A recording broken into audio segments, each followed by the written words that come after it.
two moons rising, swamp water in my shoes. Baby, gone riding, left me singing them Melian blues. I'm drifting under them neon skies. I'm drifting,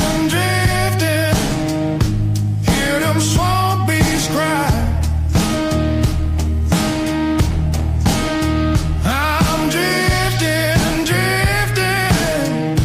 till this cosmic pain runs dry.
I'm drifting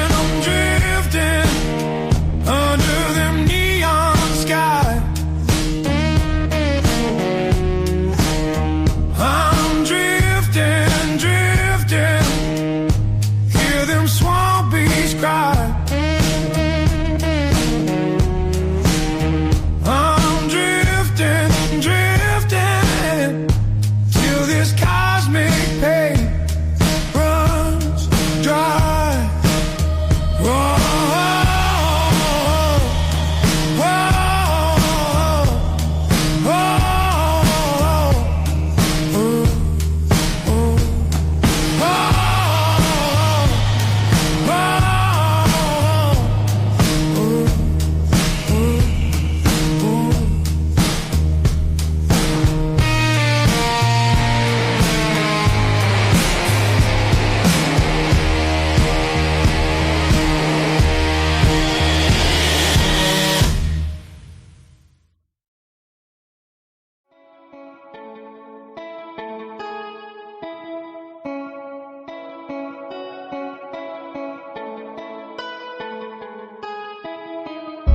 and I'll haunt your nightmares. Little did you know that I like fear. When you turn, I'll be right there. You should be afraid, you should be scared. Out of the darkness, out of the fear, here comes the monster waiting in there. Heart rate is rising, some call it scared. You'll feel the chill start raising your hairs. It's too late, you're here now. I hope that you're prepared, cause there's no getting out. You can feel the energy, dark like a cloud, electrified by panic, terror and doubt. Don't cross me or you'll learn quick the hard way that I'm not one to mess with. I got a mind and that mind's full of mean tricks. I'll plant a seed in your red where the fear will stick. And I'll haunt your nightmares. Little did you know that I like fear. When you turn, I'll be right there. You should be afraid, you should be scared. We're all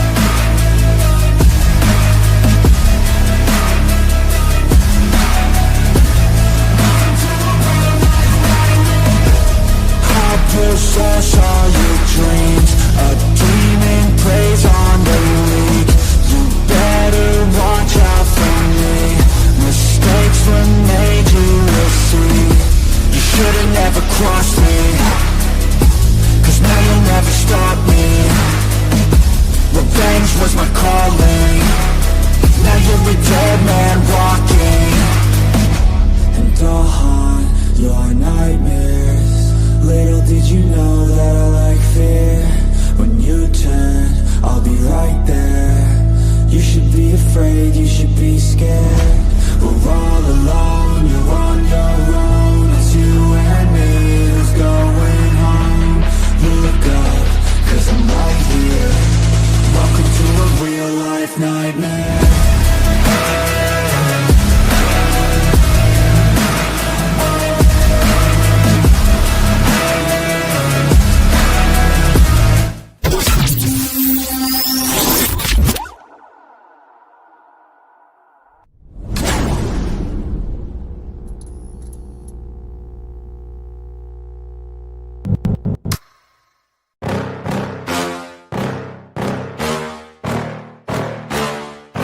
Yeah. Please tell me that I can't, that I won't, that I fail, that I'll never make it out, yeah. Please tell me all the bad, never good, fill my head full of every single doubt, yeah. Please say any negative thoughts, I pop off when I hear people say I cannot. I get off to the thought of proving everyone wrong. I won't stop to the top, so you better back off and get lost. I'ma stay loud, stay proud, never running out, never heading south. I'll be spreading out, call it word of mouth, can't put me down, I'll be getting loud. You can have it douse, not what I'm about, have your fucking cloud. It be raining now, I keep making sound, go another round, bitch I'm legend bound, can't stop me now. You don't wanna fuck with me. A slow burn like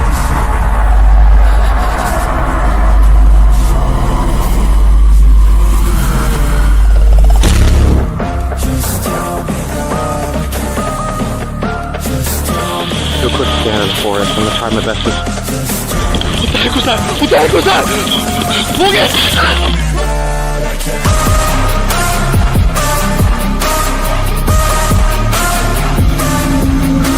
Guys, wait!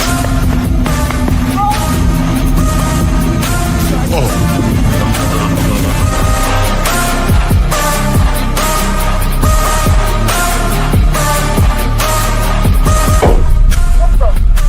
What was that, sir? I'm not human! I'm not human! Sir, are you okay, sir? There's something in the back of my truck! Okay, Give me what? tool, it's a tool that I use to go ahead and run my fucking mouth, yeah. I take shots, I take loss, I make shots, I miss lots. I tell you get big box, you get yachts, you swing lots and pop off a big shot. I ain't done chasing, got big keys, bigger things, impatient. Who's at the top, then they need replacement. Who's at the top, think I'm gonna erase that, face it. I don't give up quick, I don't give up shit, I won't give up this. Cause I know that I want it, know that I'm on it, I'll make it, I promise. you don't wanna fuck with me. Wait, you better... Sir? Gia! Hello? Get somebody out here. What's going on now, sir? That son of a bitch is about 6'9", I don't know. Do you see him now, sir? Yes, I'm looking right at him. Uh-oh.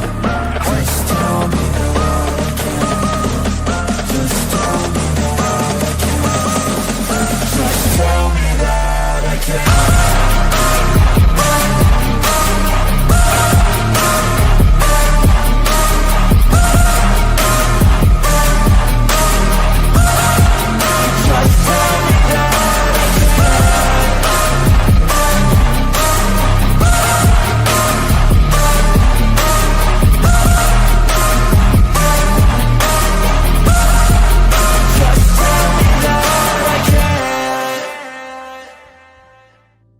Yo, welcome back to the show, everybody. How you doing tonight? What's going on, Bryce and Bass? Bass, you gotta unmute yourself every show.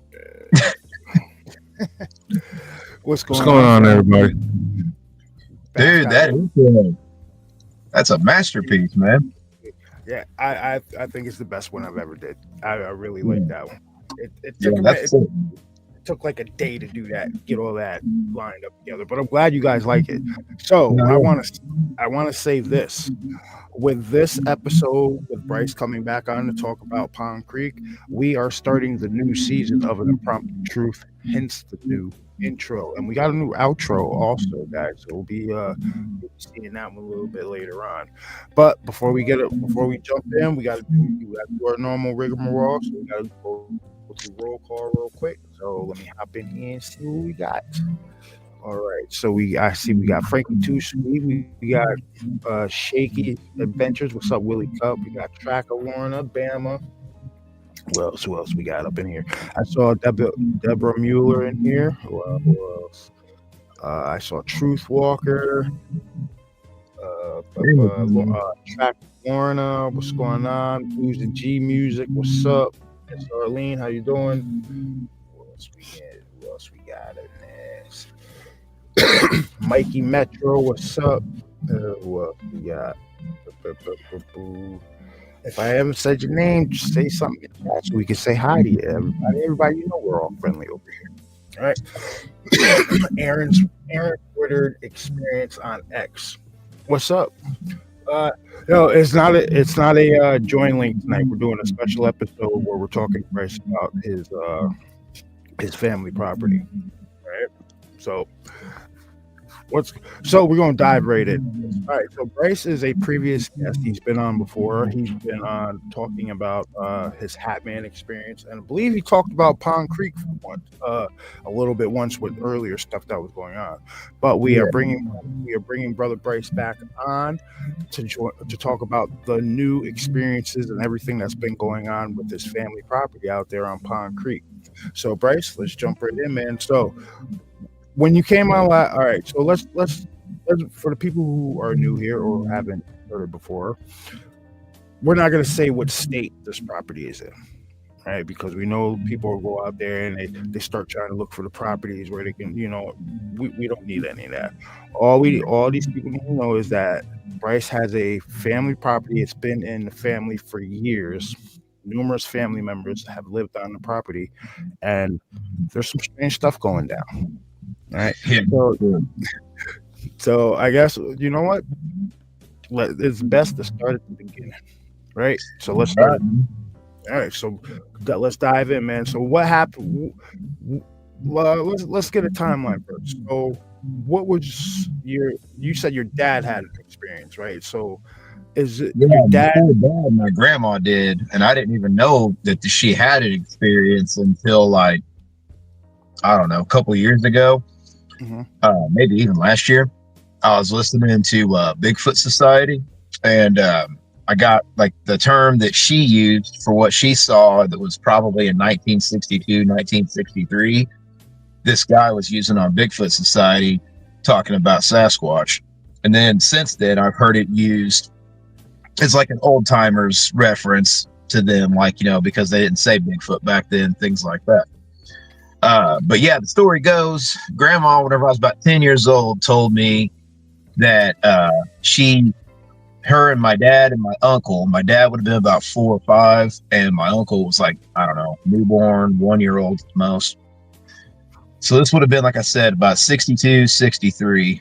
And that she said that they were in the front yard, and, all of a sudden she saw what she called a honey bear come out of the woods on all fours, and then it stood up, and when it stood up, it started walking towards them. It scared the hell out of Grandma. So she grabbed my dad and my uncle, ran in the house and locked the doors, and then went and hid in the closet until my grandpa got home that night from work. Now, I mean, being 10 years old, not knowing anything about Bigfoot really back then, I was like, okay, like a bear. Wow, that's crazy. We don't really have bear here unless there's just one migrating through, and that's rare, like maybe once a year. But like I said, then I was listening to Bigfoot Society, heard that term used, and then that made more sense of why she grabbed them, ran in the house, and hid in the closet, because the hiding in the closet part was what I didn't understand. Yeah.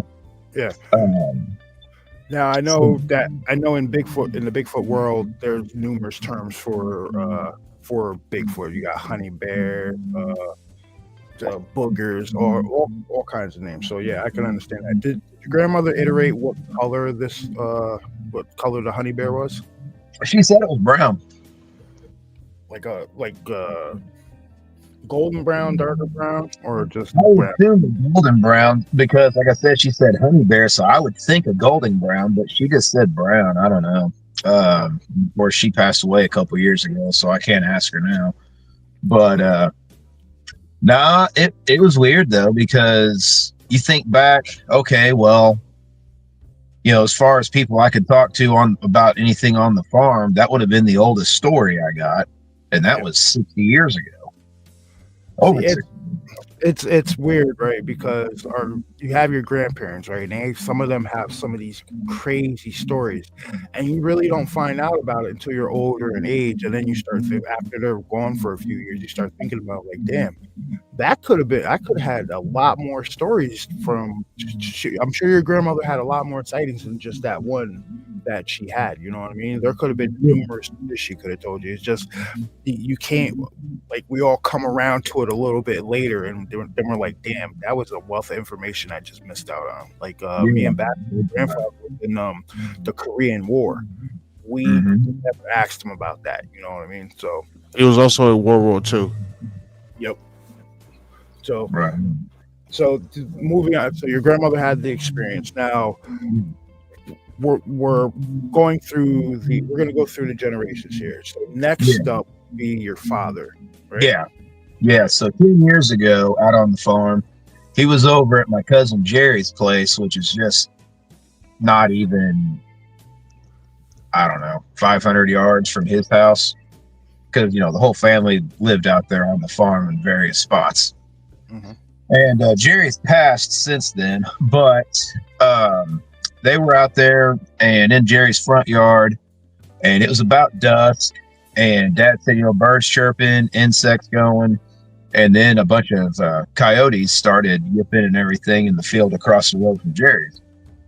Well, Dad said that it was so strange because all of a sudden, out of nowhere, you just heard this loud roar, and it wasn't like a cat or anything, that he had heard or Jerry had heard. And these were two guys that do not scare at all. And Dad was like, my hair was standing up on the back of my neck, my arm, everything. He's like, Jerry was the same way. It was like, they were just like, what the hell was that? And he said everything in that immediate area went dead silent. The coyotes, the bugs, the birds, everything. It only made it the one time. And Dad said the sound that it came from, he showed me where it was. And right in through there, it's kind of like a small valley, like overgrown grove area, and there's a stream that runs through there that eventually leads down to Pond Creek, because like that stream cuts in the back part of the property that I own. And so I could see something hiding back there and not being seen. Well, it's definitely been proven that they use waterways as travel, water and rivers and creeks and everything as travelways. So that's definitely that stream is a spring-fed stream. Yeah, and I always found it interesting that when these creatures have to be extreme predators. You know why? Because when they enter an area, everything else shuts the hell up. You know what I mean? Bugs, birds, everything shuts up, stops moving, and hides. So to me, that shows that they're extreme predators. You know what I mean? So yeah, I just want to put that little piece in there. All right, so let's keep going. So your dad and his buddy had an experience. All right, anything else happened with your father? As far as things he told me, he didn't really say much until me and Amber and the kids found those tracks on Mother's Day in 2023. And that was the ones I sent you guys the pictures of. Yep. And then do you remember those other tracks that I found that I sent you pictures of that were like not far at all from the Bigfoot tracks? They were more in the corner of the field. Yes. I think I figured out what that might be. Do tell. Okay, so if you remember those tracks, there was like 3 like like spiked ends on them and everything, and then like one coming out of the back. So this happened this year, but the picture of what I think it was is from 2023, so that's timeline kind of jumping a little bit. But Dad had been out bush hogging all afternoon and decided, it was getting dark. He decided he was going to stop at the pond behind my cousin Tyler's house, and he's going to do a little fishing. Well, his phone was dead, so he didn't, call and let my stepmom know or anything. And she let the dogs out, and it was dark, and she heard somebody somewhere like in the wood line straight across from their house yelling help, and she thought it was Dad. Now, my stepmom doesn't know what that is, doesn't know stuff like that makes sound or can sound like that in the woods and everything. She immediately got concerned because she thought something happened to Dad, like he got hurt with the bush hog or something like that, Yeah. So she had my little brother go and get Dad's buddy, who's one of the neighbors, and go look for Dad. So when they're going down, they're on the north end of the farm, and because that was the last place that Barb stepmom knew that my dad was going. And so they went over there, and the way it was told to me, because I saw my brother the next day at Dollar Store, and I was just like, hey man, what's going on? He's like, you need to talk to your dad about what's in the North Woods. And I was like, what? I'm like, what do you mean? And he goes, you just need to talk to him. Like, he didn't want to tell me, but I could tell like he was like freaked out. So I called Dad, and he was just like, well, hell, he could have told you. He was the one that was there. And I was like, the fuck? Back and forth. Like, man. So he tells me that my brother told him that whenever him and Smitty were out there looking for Dad, they were in the field to the north where the wood line is, and there was something going through the woods relatively fast, sounded like on all fours, and was making like this guttural growl, but also like a weird like raspy sound. And they never could see what it was, but they could like tell where it was moving and everything, and hearing that, and it freaked them out. So they got out of there. They knew it wasn't Dad. And then like Dad, he ended up, after he got done fishing, had no idea any of this was going on. He got on his tractor and just drove on back home. And my stepmom told him, like, are you okay? I heard you yelling help. He's like, what are you talking about? He had no idea. Now, I thought, when he told me this, I thought, okay, that's weird. Didn't really think a whole lot of it. Until on October 17th, whenever me and Joe Turry and Jason Dickerson were doing the night investigation live stream for Joe's YouTube channel, which I'll get into that later. That was so weird. We had all kinds of electrical malfunctions with all the electrical equipment and everything. But before I got to the farm, because I saw Dad, before I got to Dad's area of the farm, I saw him on the tractor down by Tyler's. So I pulled in Tyler's and went down to talk to him, and he was sawing up some firewood. And he told me, he's like, yeah, I'm going to be doing this for a while. I just told him, I was like, all right, well, we're going to be parking over there across the road from you and everything. We're going to go down in those woods over there probably and check out. And he's like, all right. And so I get back to the car. When I get back to the car, I hear what almost sounded like somebody yelling help, but it wasn't exactly the word help, but it sounded like a long yell that like somebody could mistake for the word help. Yeah. You know what I mean? Like drawn out and everything. And that was pretty wild, because I was like, holy shit. Because right away I thought about my stepmom's story, which was only like, I think 2 months old at that time, and I was like, okay, all right, something's up.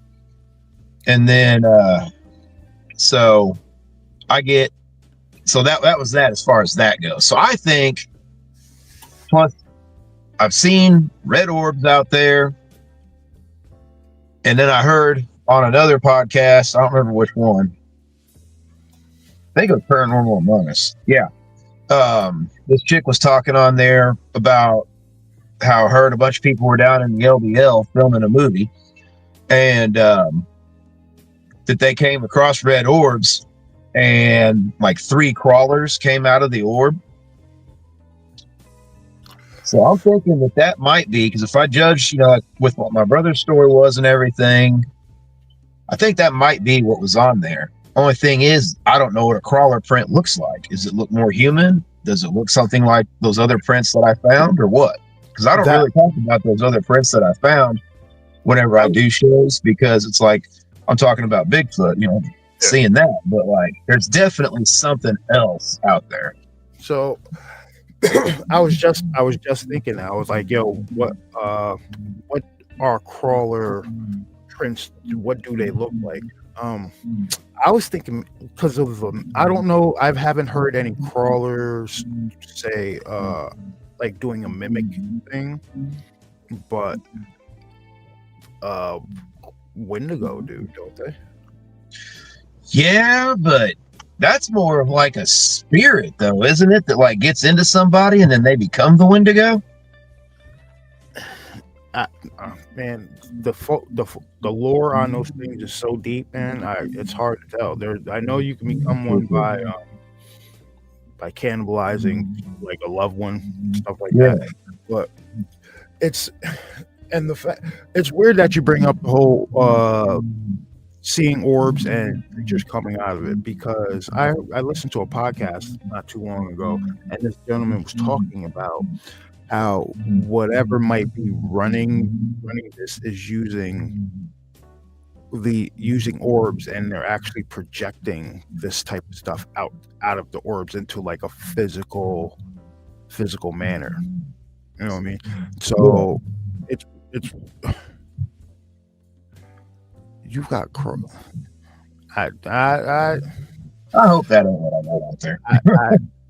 Well, let's see. Let's guesstimate this, right? So how large is the property?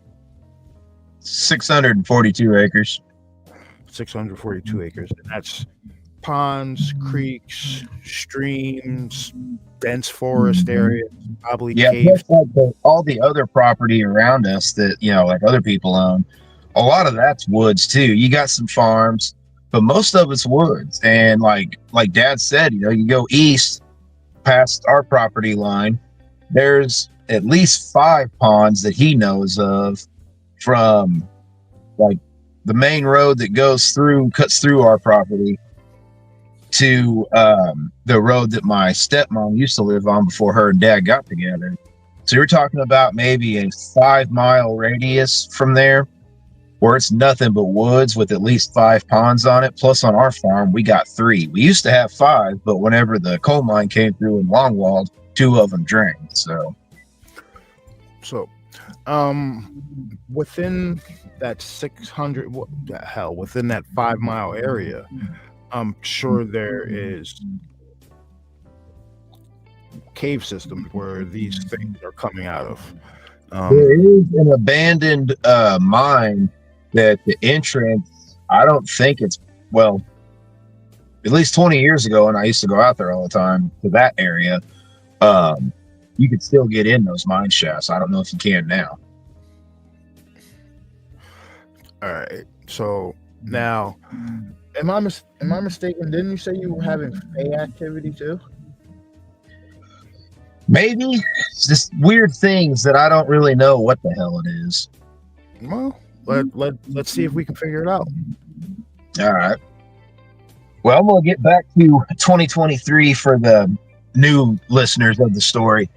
So on Mother's Day, 2023, the month of May seems to be when all the activity for like the new year kicks off. At least the last 3 years, that's when I've started finding signs or having a sighting or an encounter or whatever.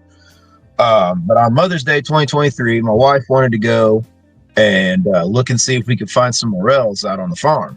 I didn't know where any were, so I called my dad, and he was like, yeah, go behind Jerry's. There's that stretch of woods right there. He's like, there should be some over there if they're still out. He's like, look along where you'll see some of the trees that fell. I was like, okay. So we go out there, we park at Jerry's, and by this time, my cousin had passed away. So we parked there, and you go through his backyard, and you get to like this overgrown area about chest-high weeds and everything. And there's a pond. Like, if you were standing in the backyard looking at the field that's behind it, you've got about maybe 30 yards of overgrown, about chest-high weeds. And there's like a small shed back there that's like they used to put just like some trailers in and stuff. And then there's a pond to the right of that. And then so like that field, the right corner would be where the pond is, like just catty corner from that. And then that to the right, behind the pond is where the woods are, going straight back. So it'd be straight south. And that field had been recently disced probably within a week. And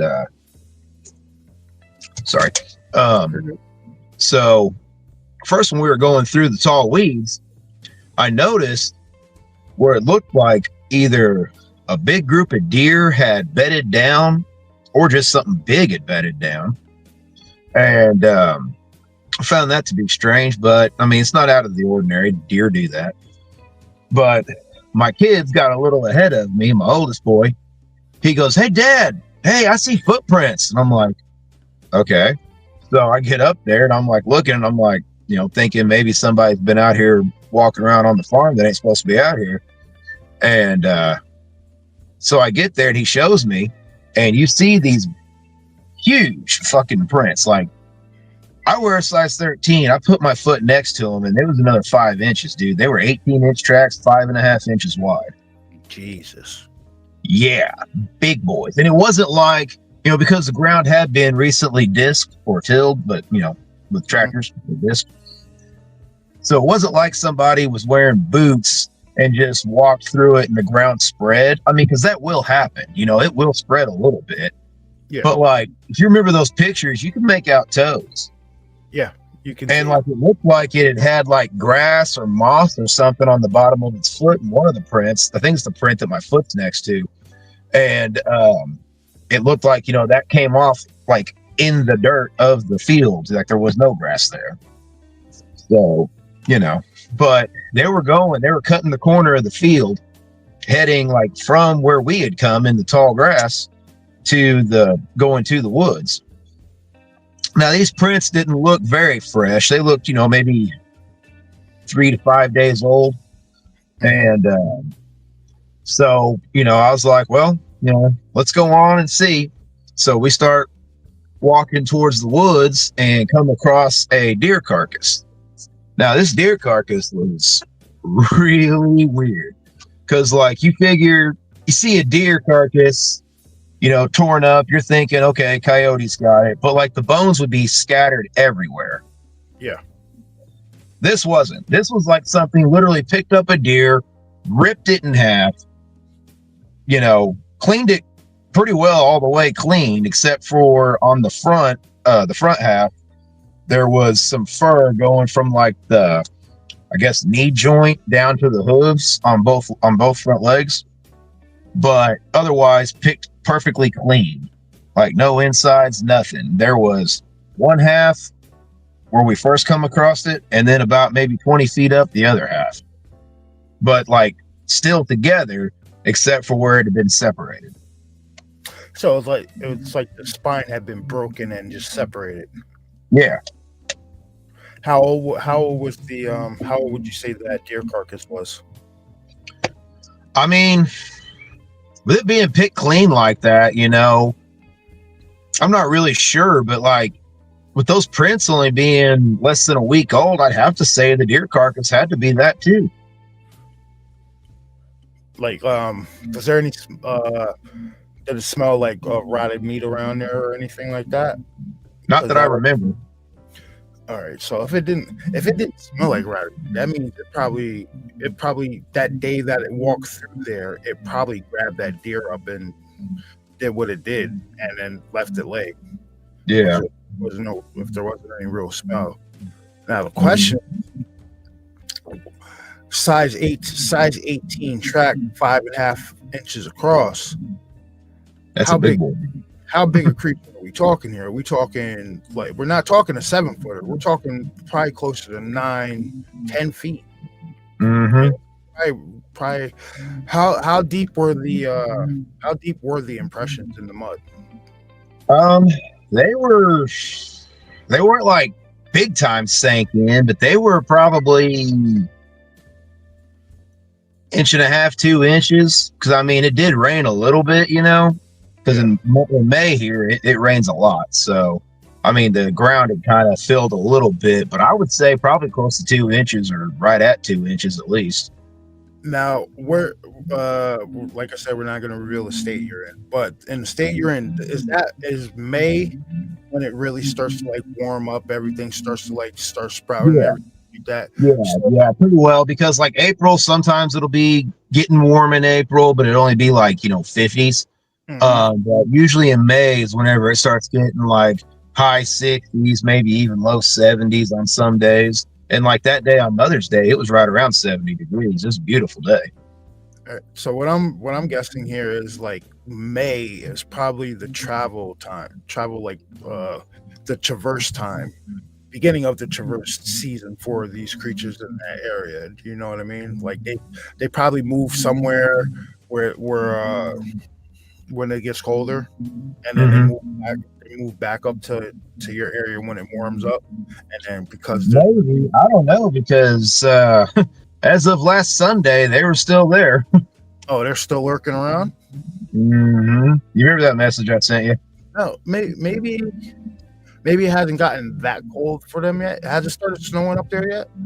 Not yet. It just north of me, well, the town I work in, like there north and towards a major U.S. city, it was snow and ice up there, but it never did anything down this way. It was like the interstate that goes east and west over there was like the cutoff line. So maybe it's not their time to migrate south a little bit. Yeah, I don't know. Then again, they might just be out there all winter, and you never really see them because nobody's trenching around. You don't hunt in the winter, right? You're not a big hunter. So I'm gonna start teaching my kid how to squirrel hunt, but that's about it. So it's not like you're really big, not like you're really going to be out in the woods or anything during the winter time. You know what I mean? So they could probably. But that's because of everything else. Otherwise, no, my happy ass to stay inside where it's warm. Oh, hold up. Well, Willie cut. You're almost there, Truth. That's when they get placed. So yeah, that's when they start placing where they want to be, right? When it starts getting warm out. So yeah. Now the question is, I have a question. So you've got numerous things going on this property. I wonder if there's any of that other cryptid on this property. Oh, you mean Well, yeah. I don't know. I don't know. My dad did say he found about a 7-inch dog track that he'd never seen before. He said it was bigger than a wolf track. Well, I say that because usually where you find sometimes where you find Bigfoot activity, you find this other activity also. Yeah, that one. And I think they just, they're like, all right, you stay over here, we'll stay over here. You know what I mean? Yeah, I mean, that very well could have been what was in the North Woods and what I found the tracks of. I don't know. I just know that I've seen orbs, and then after hearing that story, kind of made me wonder because it was a red orb, just like what I saw. So I was like, Now, but no, Dad, he found that track. He was going to show me, but it was the day, whenever he found it, it was the day before the pipeline people were coming to start, fucking up the property to put their pipeline in. Mm-hmm.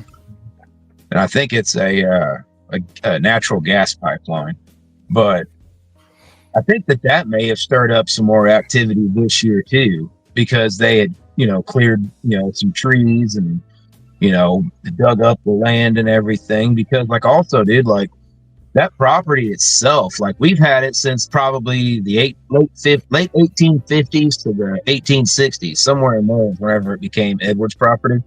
Mm-hmm. And we've had it ever since. And before that, you know, Native Americans lived there, and especially like the field that I had my sighting in of seeing the creature, there was a Native American settlement there, you know, years past. And I would guarantee some of those hills, like where the field is, where I saw it doing its thing, I could guarantee you, dude, some of those are burial mounds. Like, it would not surprise me.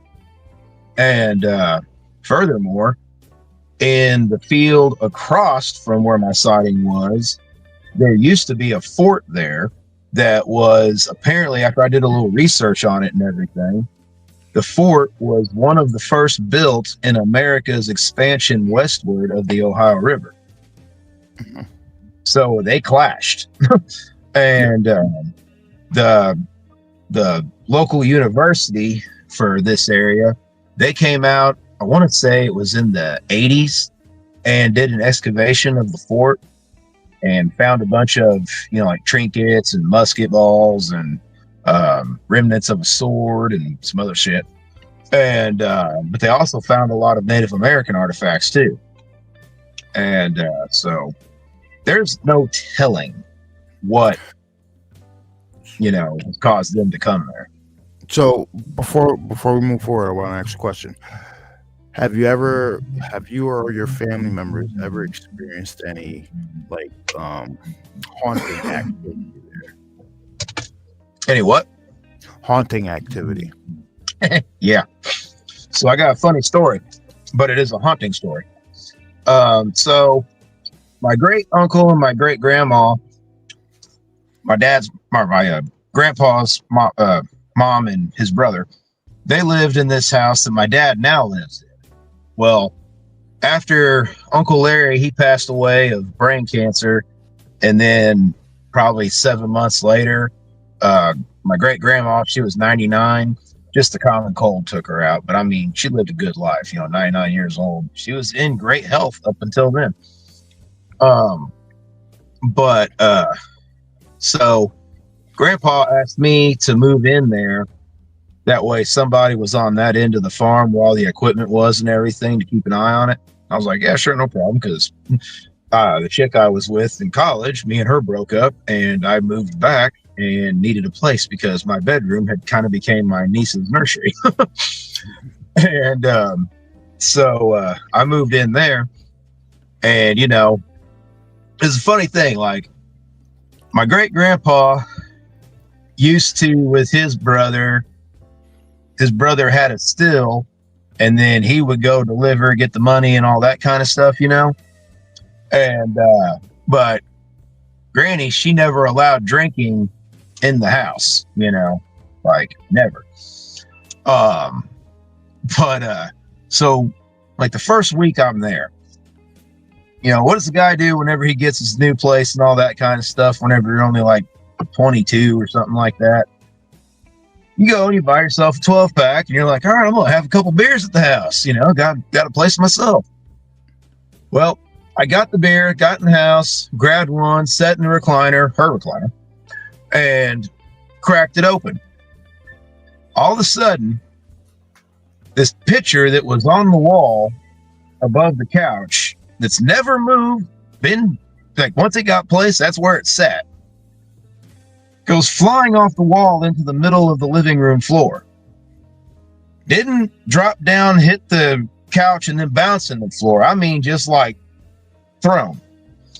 As soon as I cracked it open, then the light bulb went off in my head. Granny didn't have drinking in her house. I was like, I'll take it outside. And out the door I went.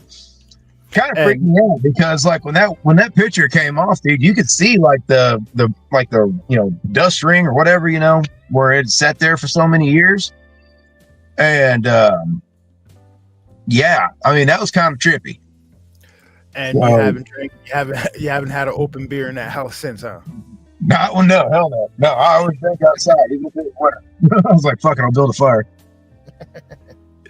But yeah, dude. So then I started at the factory, And back then, whenever you were on the weekend shift, your schedule was always screwed. You didn't know if you were working evenings or midnights, and then your 212s, in the morning till evening on the weekend. And I was on the midnight part, so I was doing midnights 2 nights and then 12 hours during the day the other 2 days. So my sleep schedule was fucked. But we got a week off for Christmas break, basically. And I was still on that, midnight sleep routine. And so I was up, and it was about, I don't know, 2:30, 3 o'clock in the morning. I was watching that Andy Samberg movie, Hot Rod. Okay. And all of a sudden, I hear from the bedroom, which was my bedroom at this point, footsteps. And it was going from the bedroom, like through the hallway where the bathroom is, and then out the other bedroom door into the kitchen. And I was like, what the fuck? And I'm looking, I can literally follow the footprints, and there's nobody there. Mm-hmm.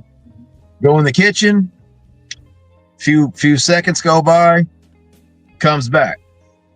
I was like, what the I was, at that point, if I was getting tired, I was alert then, Yeah. And it was weird. So, I didn't hear anything else. Didn't happen again that night. So I was like, okay, that's really weird. I'm going to talk to Dad about that tomorrow, because this place is fucking haunted. And so I talked to him the next day and told him what happened.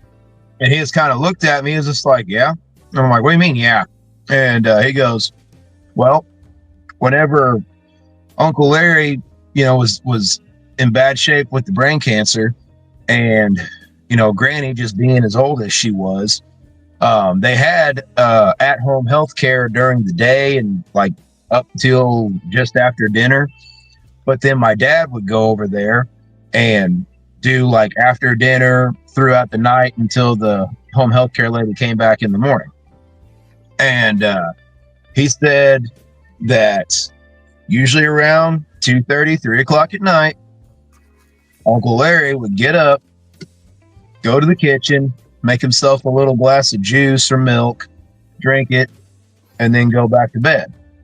He goes, after he died, and I was still sitting over there with Grandma, he goes, I would hear the footsteps. He's like, and it will freak you out if you don't know what's going on. And I was like, yeah. It was so weird. And, and then I told him about, me opening the beer and everything. And he laughed at me. He goes, you remember Granny didn't allow drinking in her house? And I was like, yeah, no shit. She still don't.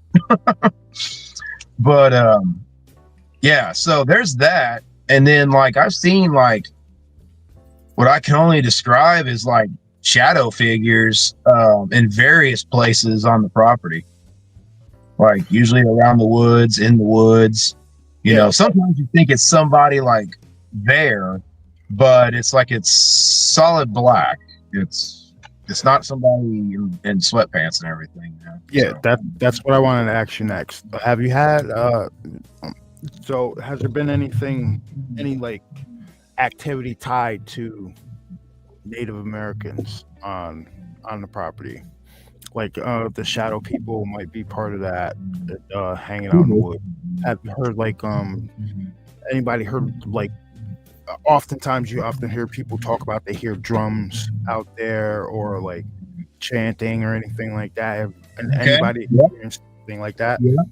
Yeah, Dad and my brother's girlfriend's daughter, both at separate times, have heard what sounded like. This is what Dad said. He goes, it sounded really weird. He said it sounded like Native American kids almost singing Christmas carols. Which, if you think about how some of their songs sound, maybe Dad thought it sounded like a Christmas carol. I don't know, but I haven't heard it. But he heard it, and what was even weirder was the little girl that heard it. my soon-to-be niece, I guess. She, like, we were all out in the front yard, just having, like, I think a fish fry or something like that. And she said something to my brother's girlfriend about, where are these other kids? And she was like, what are you talking about? She's like, I hear other kids singing. I was right there and didn't hear shit, you know? And that was weird because, like, whatever, I think she told my brother, and then my brother told me. I think's how I got the info on that. I was like, what the hell? Dad heard that too. And I mean, it was like, it was weird, you know, because I don't understand why all of us didn't hear it and only she did, you know, because I was not that far away from where she was at. Like, she was playing with my sons and her sisters, and I was out there. I mean, I didn't hear it. But, you know, that's weird. Another story, my dad told me this. Now, this is what he was told by his best friend who passed away not very long after this. He said that him and another buddy of his, so that's my dad's friend and another one of his friends, were out. They weren't on our property. They were on, like, the back end of his friend's property, and they were digging into, I guess, a mound, like, because, you know, I'd said something about, you know, wondering about the mounds, and my dad, he was like, yeah, they're there. He's like, definitely are. And I'm like, really? He goes, and yeah, and he tells me the story. So apparently Dad's buddy and his friend were out there digging and started finding arrowheads, even some stuff that was like Native American, like artifacts, for lack of a better word. And they got down about, I think they said they dug about 2 feet down. Now, this is where it gets really weird, and even for me, kind of hard to believe, but knowing the area and everything else, and knowing what Terry ended up doing. So they got down to a certain area, and I think Dad said they found a finger bone. And when they found the finger bone, this is what he said they said happened.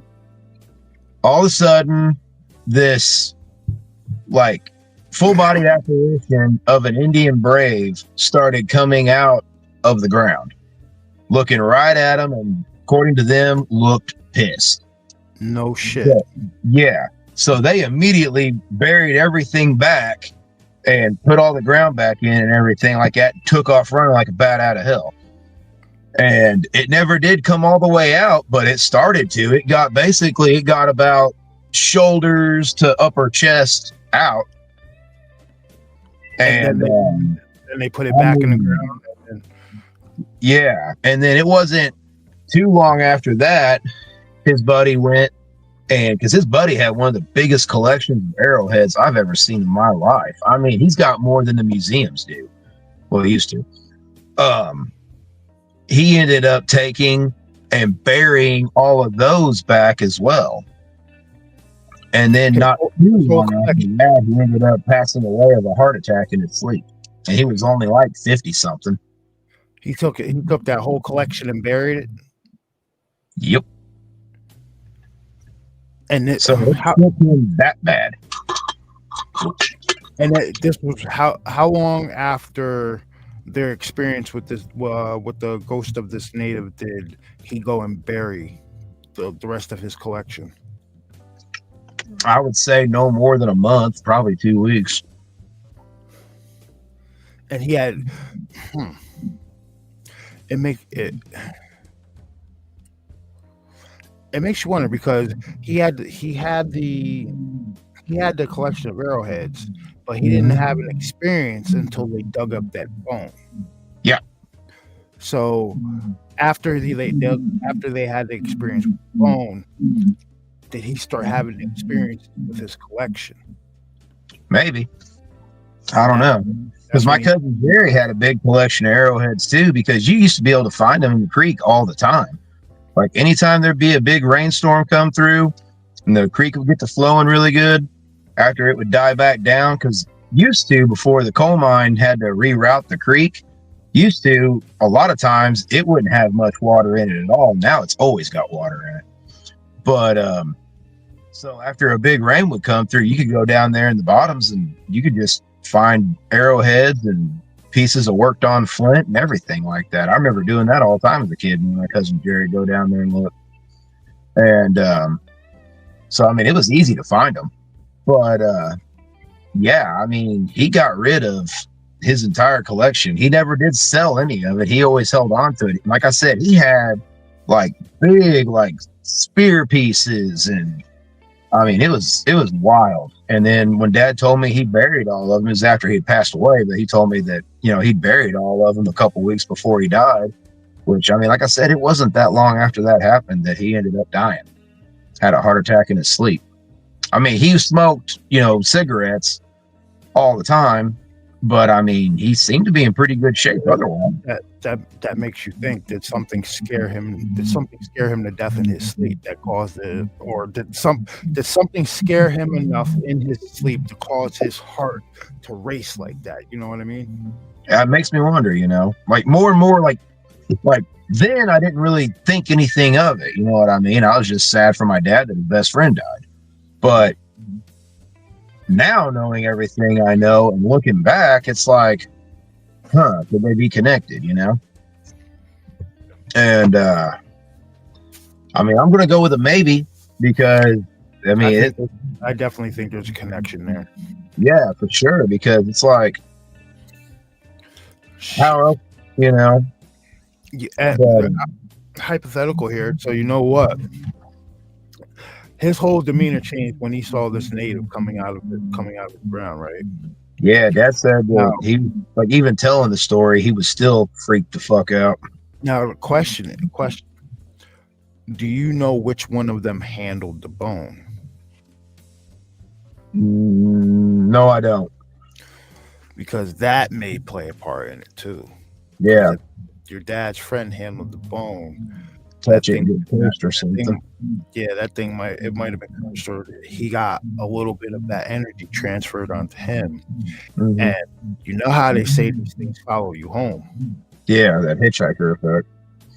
So maybe a couple of nights he woke up from a dead sleep, and that brave was standing in his bedroom.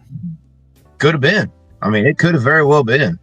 You know what I mean? So, yeah. Well, I think you've got your own little Skinwalker Ranch type deal going on over there. Dude, that's what Amber said. She was like, "Babe, this is like the Skinwalker Ranch of the Midwest," and I'm like, "Yeah."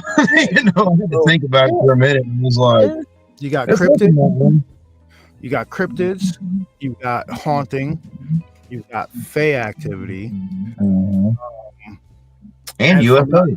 Yeah, I was about to say, and if I'm not mistaken, you told me that you've seen numerous UFOs out there too. Yeah. So yeah, it's crazy. Hey, give me 1 second. I gotta run back in the house and get another soda because I'm over here in Studio Saturn, aka the car. Because no problem, man. Be right back for a minute. So what's going on? What's going on, everybody? You guys enjoying the show? Hey, did you guys like the guys in the chat that were here in the beginning of the show? Did you guys like that new intro? Because I like it a lot. Especially the part with the phone call, the 911 phone call. I love that shit. What the fuck? Something's in the bed of my truck.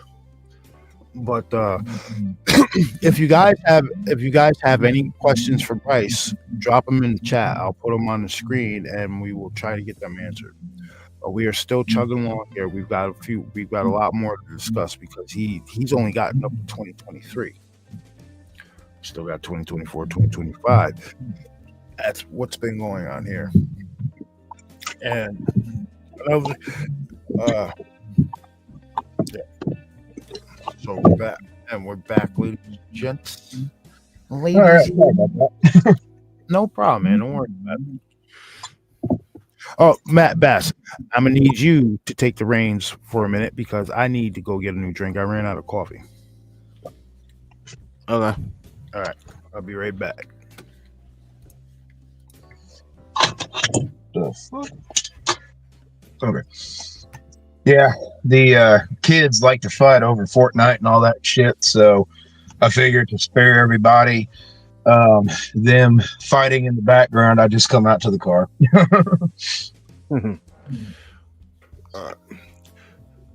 So, basically, you just ran through what happened in 2023. Like, what happened during 2024? Okay, so 2024 is when I had my first sighting of the creature.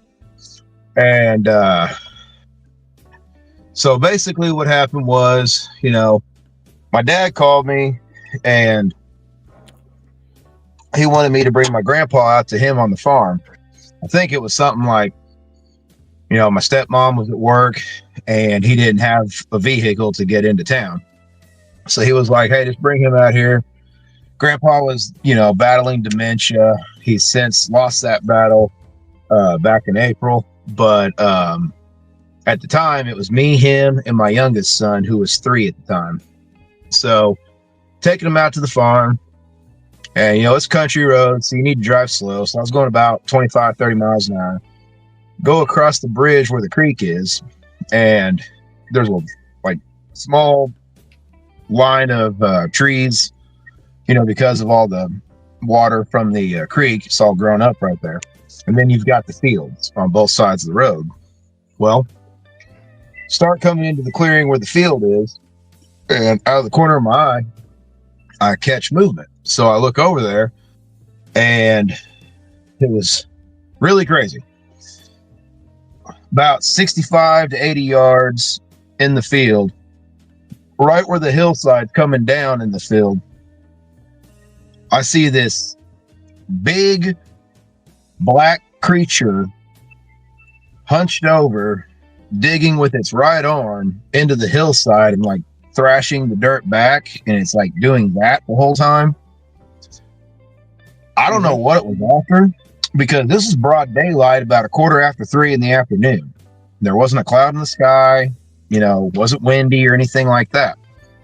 Now, what I noticed about it was not only did it look big being hunched over doing that, but it was not quite what I expected, because at first I'm thinking, what the hell is that? I wasn't exactly thinking Bigfoot at the time. First thought, I was like, is that a person? I was like, that's way too big to be a person from that distance. And the build on it, the build was not what I thought I would see if I ever did see a Bigfoot. It wasn't like Patty from the Patterson-Gimlin film. This build was more like, the only way I know how to describe it is if you've seen the Sam Elliott movie, The Man Who Killed Hitler, and then the Bigfoot. How the Bigfoot looked in that movie was the build of this Bigfoot. So more like that swimmer's build, where it's still, you can see the muscles even from that distance, but it wasn't hulking body type.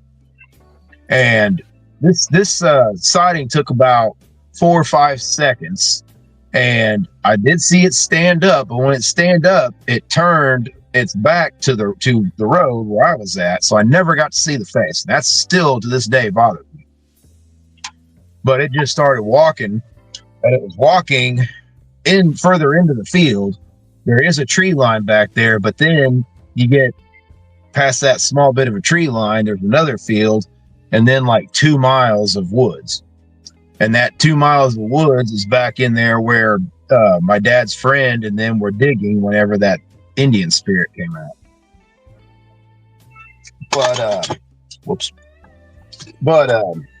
So I get Grandpa over to Dad's, because that's only about 1/4 mile up the hill, and told Dad, hey, I just saw something big in the field. I'm gonna go back and see if I can still see it. So I hurried up, jumped back in the car.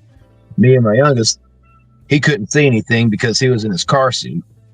But drive back, couldn't see it.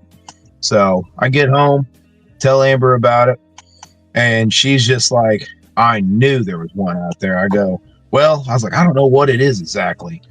And I said, I didn't see the face. And that just, because I don't know if seeing the face would have just like right then and there, because like it was like I knew what I saw, but I didn't want to admit what I saw to myself, because like for me, I had to see the face to know for sure.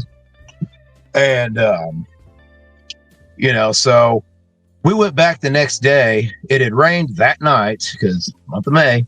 Oh yeah, and that was 2 weeks before Mother's Day, but still the month of May. So we go back and I'm trying to figure out where this thing was at. So I told her, I'm like, hey, stay here with the boys. I'm going to walk out there. I was like, you know, honk the horn if you see something like, you know, come out of the creek or something running at me. I'm like, you know, keep an eye.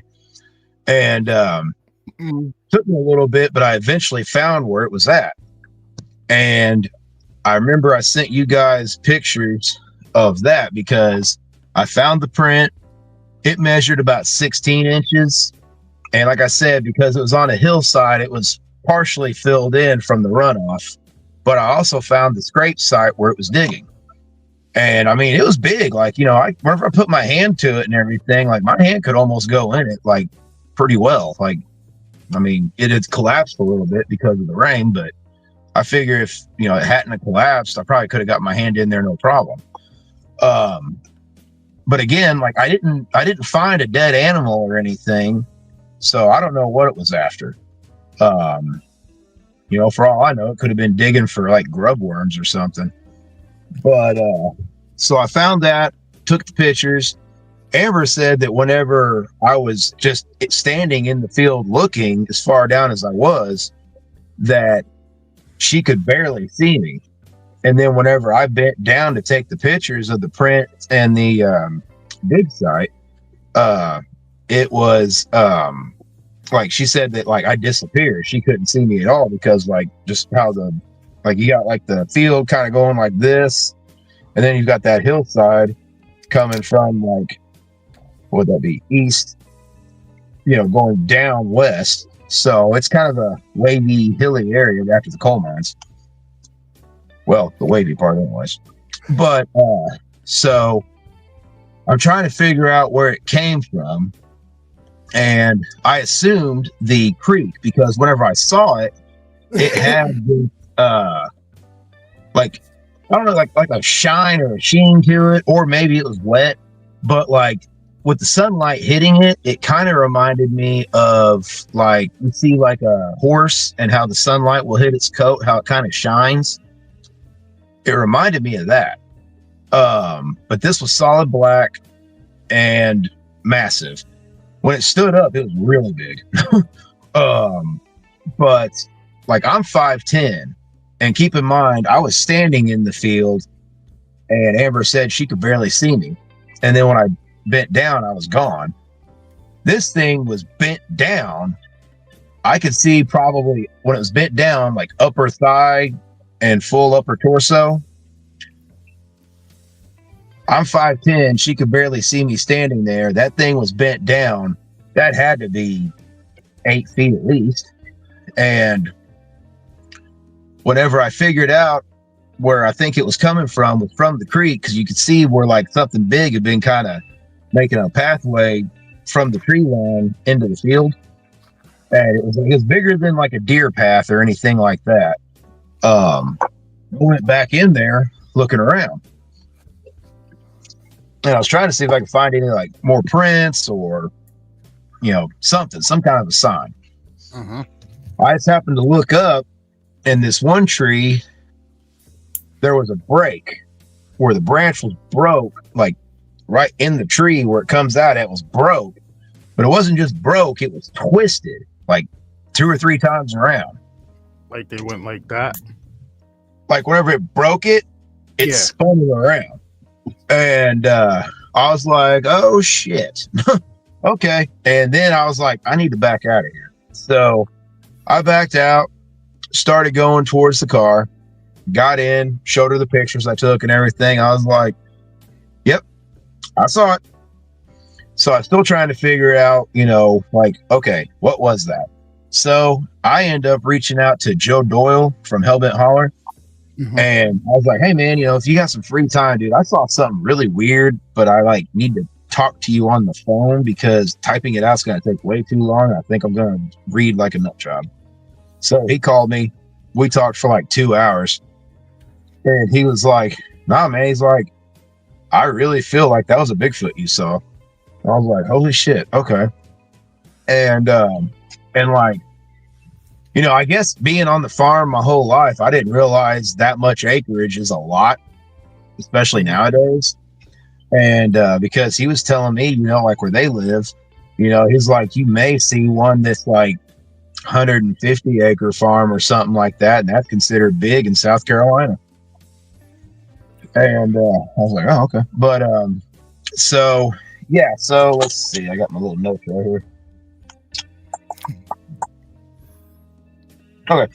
So then, I'm like, okay. I start talking to Dad more about it, and then Dad starts telling me things. He starts telling me about how, he'll be out during the day and like where we saw the prints leading to in those woods. Oh yeah, there's another thing I forgot to say about in 2023.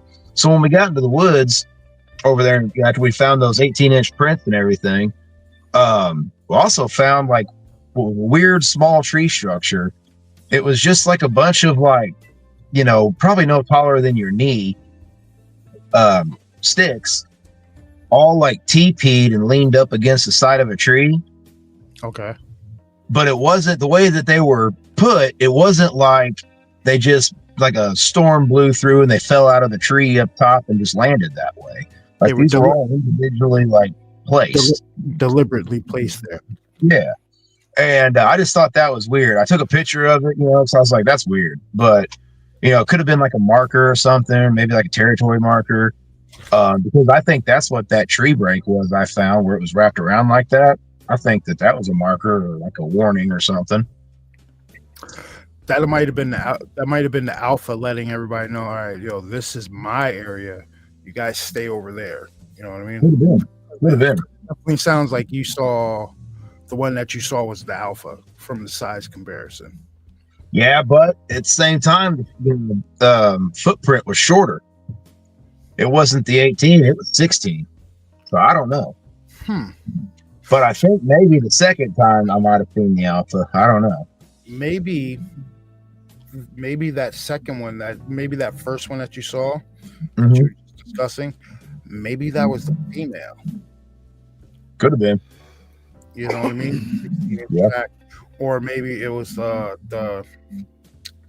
I forgot exactly how they deemed because I've heard it before that how the Bigfoot nuclear family, I guess, works. Like you have the alpha, you have the female, and then you have like subordinate males. You know what I mean? So maybe it was one of the subordinate males.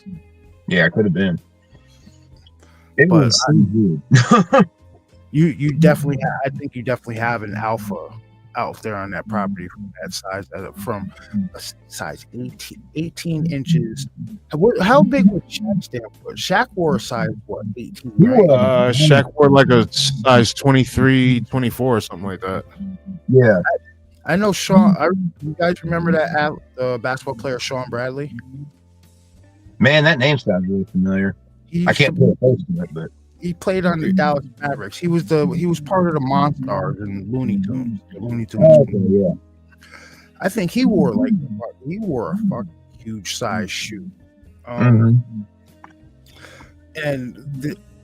some of these tracks that are being found actually dwarf some of these basketball players' feet. You know what I mean? Like, and that's I definitely think you got an alpha out there on that property.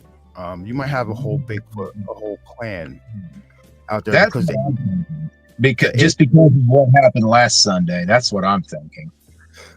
Yeah, let's get. Well, we're in what, 2024 now, right? Yeah. So, Yep. Dad tells me the story about, how whenever he's outside, those woods, they'll go quiet. Like it'll be normal, like sounds, everything like that. Suddenly it'll go quiet. And then, about 15 minutes later, the sounds start picking up again, like just regular outdoor sounds, Then he was telling me, after Grandpa died, Dad was having a lot of fires at night. He'd just sit out there at the fires. Well, apparently he was getting some activity. He would hear whoops occasionally. He would hear like a shrill whistle. He's been whistled at. And he said those were kind of creepy because they were like 5 to 10 seconds long, like just a shrill whistle. And it was generally always coming from, because his fire pit, I mean, it's just literally right there across the road, right by the road. And this was coming like from behind where his house is. There's some old barns and stuff back there. And there's also one of the ponds back there. And that pond, to me, where it's at, I could see them all being over there because no one goes back there. There's no road to get there. You would have to be on foot to go back there, or maybe an ATV. But I mean, otherwise. And like whenever I heard a whoop once with my dad, which was this year, that was the same direction it came from. But so I get a hold of my buddy Joe Turry. He's the one I did the documentary film on YouTube with, and the one that we shot a full-fledged documentary, because that one on YouTube on his channel got like 12,000 views in like a month. Yeah. And it was like, whoa. But yeah, so we ended up shooting a full-fledged documentary for it. It's supposed to be on all streaming platforms soon. I don't know when. But yeah, so I got a hold of him about that, and he was getting ready to release a documentary he had just done on this UFO string of UFO sightings in a certain area where there's a power plant here. It's not by the farm. It's more further.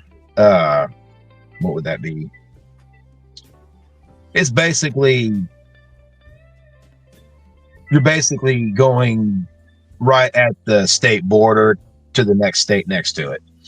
Okay. And but there was, back in the 70s, the same time that around my area, there was also a Bigfoot sighting going on. Like the same, like 72, 73, both those things were going on. And those two locations were only about, if you're driving, only about 40 minutes away, if that. But so where was I going with that? Oh, I was telling him, I was like, because I know he has all the fancy gadgets and everything to research with. I was like, hey man, if you want to come down and check things out, man, I mean, we could shoot a video about it at least or something. And he was like, yeah, sure, no problem. Well, he was really busy because he has his job, and then he does all this stuff on the side as his hobby. Because he's a optimistical skeptic. Like, he's got to see it to believe it, but he believes that I saw it, Yeah. But he wants to see it. But we have definitely got plenty of evidence to where he knows they're there, but he's got to see it. So it was, what was it? June, I think. June or July, whenever he came out and we filmed the documentary. So whenever we went out there, he just interviewed me in the field that it happened. And, we went looking around. He did some calls.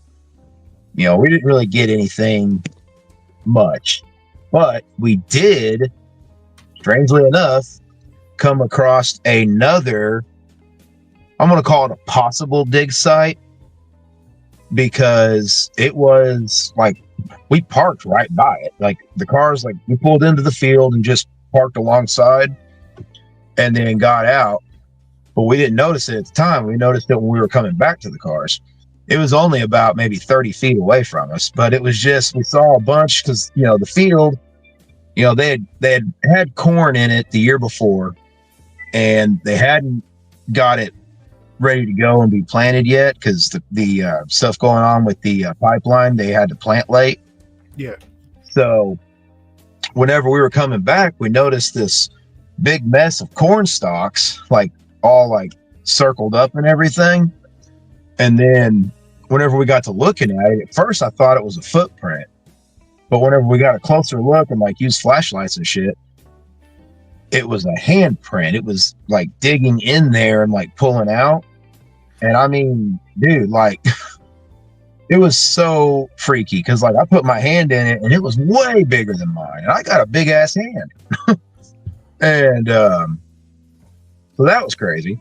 And then I did find some more prints, and they were, you know, some were 16, some were 14, but they had the toes.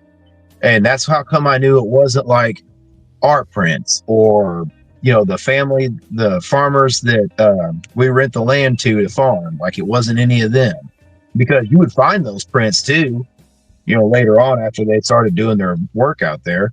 You would see their boot prints, but these were, you know, nobody's out there walking without any shoes on. And so that was weird. But the second time they came out, whenever they were going to do the well, they came out a few times just to shoot for like B-roll and things like that.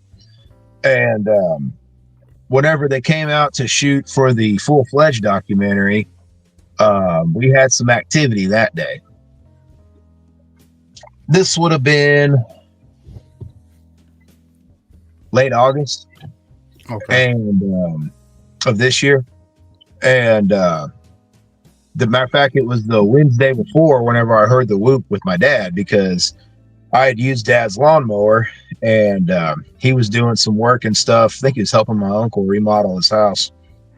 And anyways, I picked him up and had the lawnmower on the trailer, and we were heading out to the farm to unload it all. Dad got the mower off, I unhooked the trailer, and he said, "Hey, before you take off, I'm going to go grab the boys' soccer ball they left." I was like, all right. So he goes off, and I mean, he hadn't got 3 or 4 steps. All of a sudden, I heard this faint, but I could hear it, just a whoop. And it was almost, it wasn't like an aggressive one. It was almost just like, hey, you guys out there? Because I'm over here, you know? And I was sitting there, I almost ignored it. Like, it was faint, you know? I'm sitting there, I'm like, wait a second. I go, "Hey, Dad, did you hear?" And he was like, "Yeah, I was waiting on you to say something." And he's like, "I hear that shit all the time out here, son." And I was like, "What?" And so that was crazy, because I was like, holy shit, you know, because I knew Joe was coming in just a few days. I'm like, they're here still. And it was weird. But like, let's see, I got ahead of myself. Before that happened, after Joe left, when we did the YouTube video, he was like, "Hey," he goes, "if you can find some more prints and take a closer up picture of that dig spot we found," he was like, "you know, let me know, send me the pictures." I said, "Okay." So I went out there, and when I got out there, I decided I was going to try this thing that I had heard on a couple podcasts where like Native Americans were the ones that were being interviewed. Mm-hmm. And they talked about, they said that if you're ever going to go out there and you don't want to have a bad experience, do this. Go out there, welcome them, call them Forest Brothers, you know, welcome them to the property, let them know that you come in peace, state your intention, you know, speak calmly, you know, don't have weapons on you out there. And it was, you know, it's like that. Plus, I kind of took it a little bit further, you know, and I said, "Hey, you guys are welcome to be here. Just all I ask is respect the land and respect my family's belongings here." Mm-hmm. And, you know, and then I said, you know, and if you would be so kind, if you could give me a sign of your presence, I'd really appreciate it. If not, that's okay. And so I'm sitting out there, taking pictures of the dig site and the footprints. Found some more footprints. And like I said, these were all ranging between like say 16 and 14 inches. And but they had the toes, you can make out the toes. Now some of these prints were older because they were more filled in from the rain and stuff like that than others were. Yeah. But I'm sitting there and it's maybe been 10, 15 minutes. And because I mean we're talking about a big ass 40-acre field, and I'm just over here in the front of it looking. I haven't even made my way back yet. And all of a sudden, coming from the creek, I hear this weird sound, this weird like vocalization, but it wasn't like a scream or anything. The only way I know how to describe this, and it sounds cheesy as hell every time I say it, but you know how like whenever like you're hungry and your belly growls? Mm-hmm. Take that as your voice and you're mumbling to yourself. Like, yeah. Heard that coming from the creek. And I looked over and I like didn't see anything, but because over this last winter and like Bama and Wilcutt, because he drives through this area, they could both tell you we had a badass ice storm that a lot of trees, branches breaking, everything else. Hell, here at my house, I had a tree fall over in the backyard because of it. And Truth tell, Bryce has sent him some stick structures at teepees and against trees to compare to what he saw. Okay, I'll have to see if I can't see that. If I pop off, I apologize. Oh, don't worry about it, man. We're good.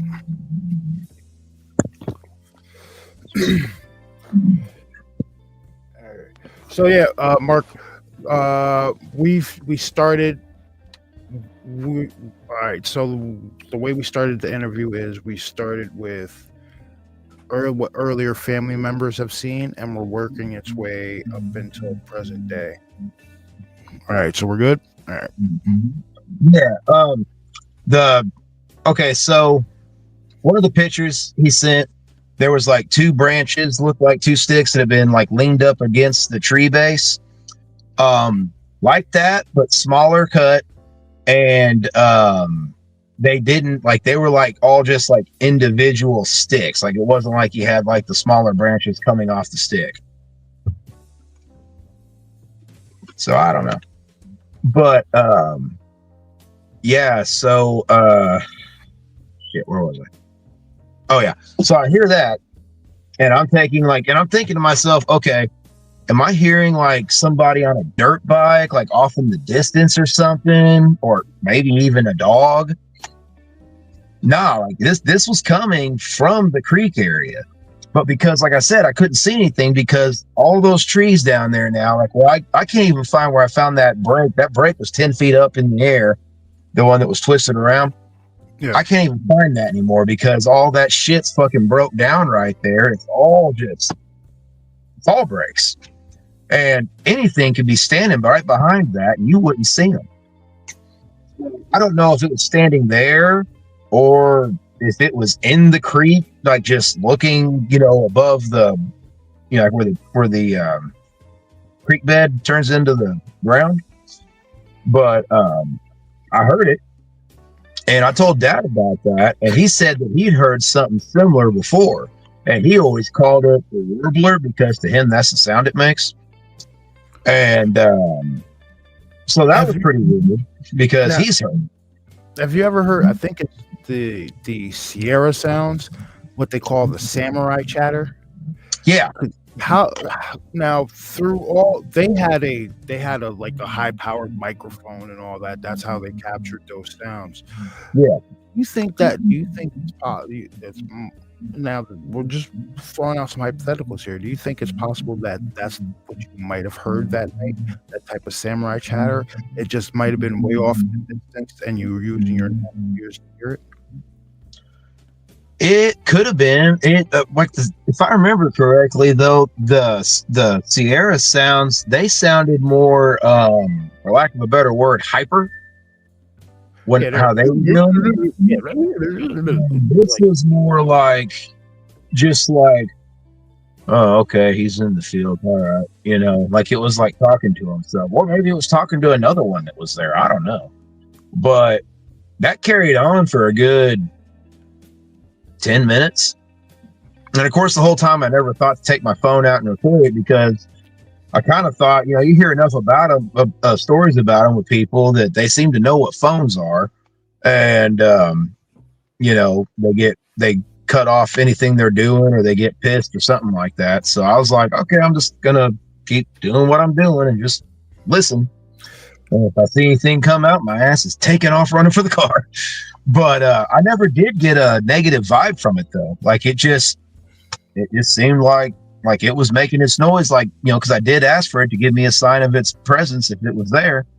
And then shortly after I hear that. So I feel like that was just it telling me it was there. Now, I had a question. Are they able to distinguish organic from inorganic material? So say like you're off in the distance, right? Or is it just that if they see you with something in your hand, they genuinely think, oh, that human may be dangerous, so they stop, they cut it off. You know what I mean?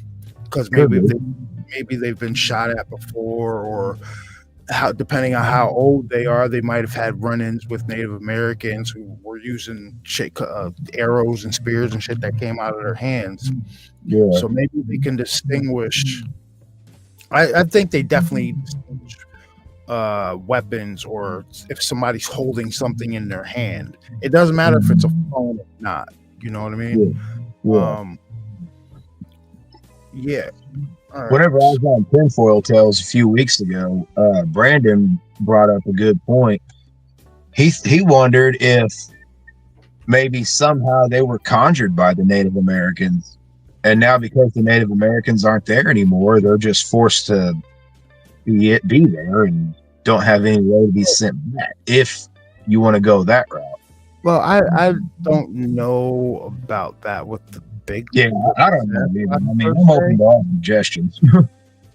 Yeah, I don't know about that with Sasquatch per se, but like the other happenings on the property, the orbs,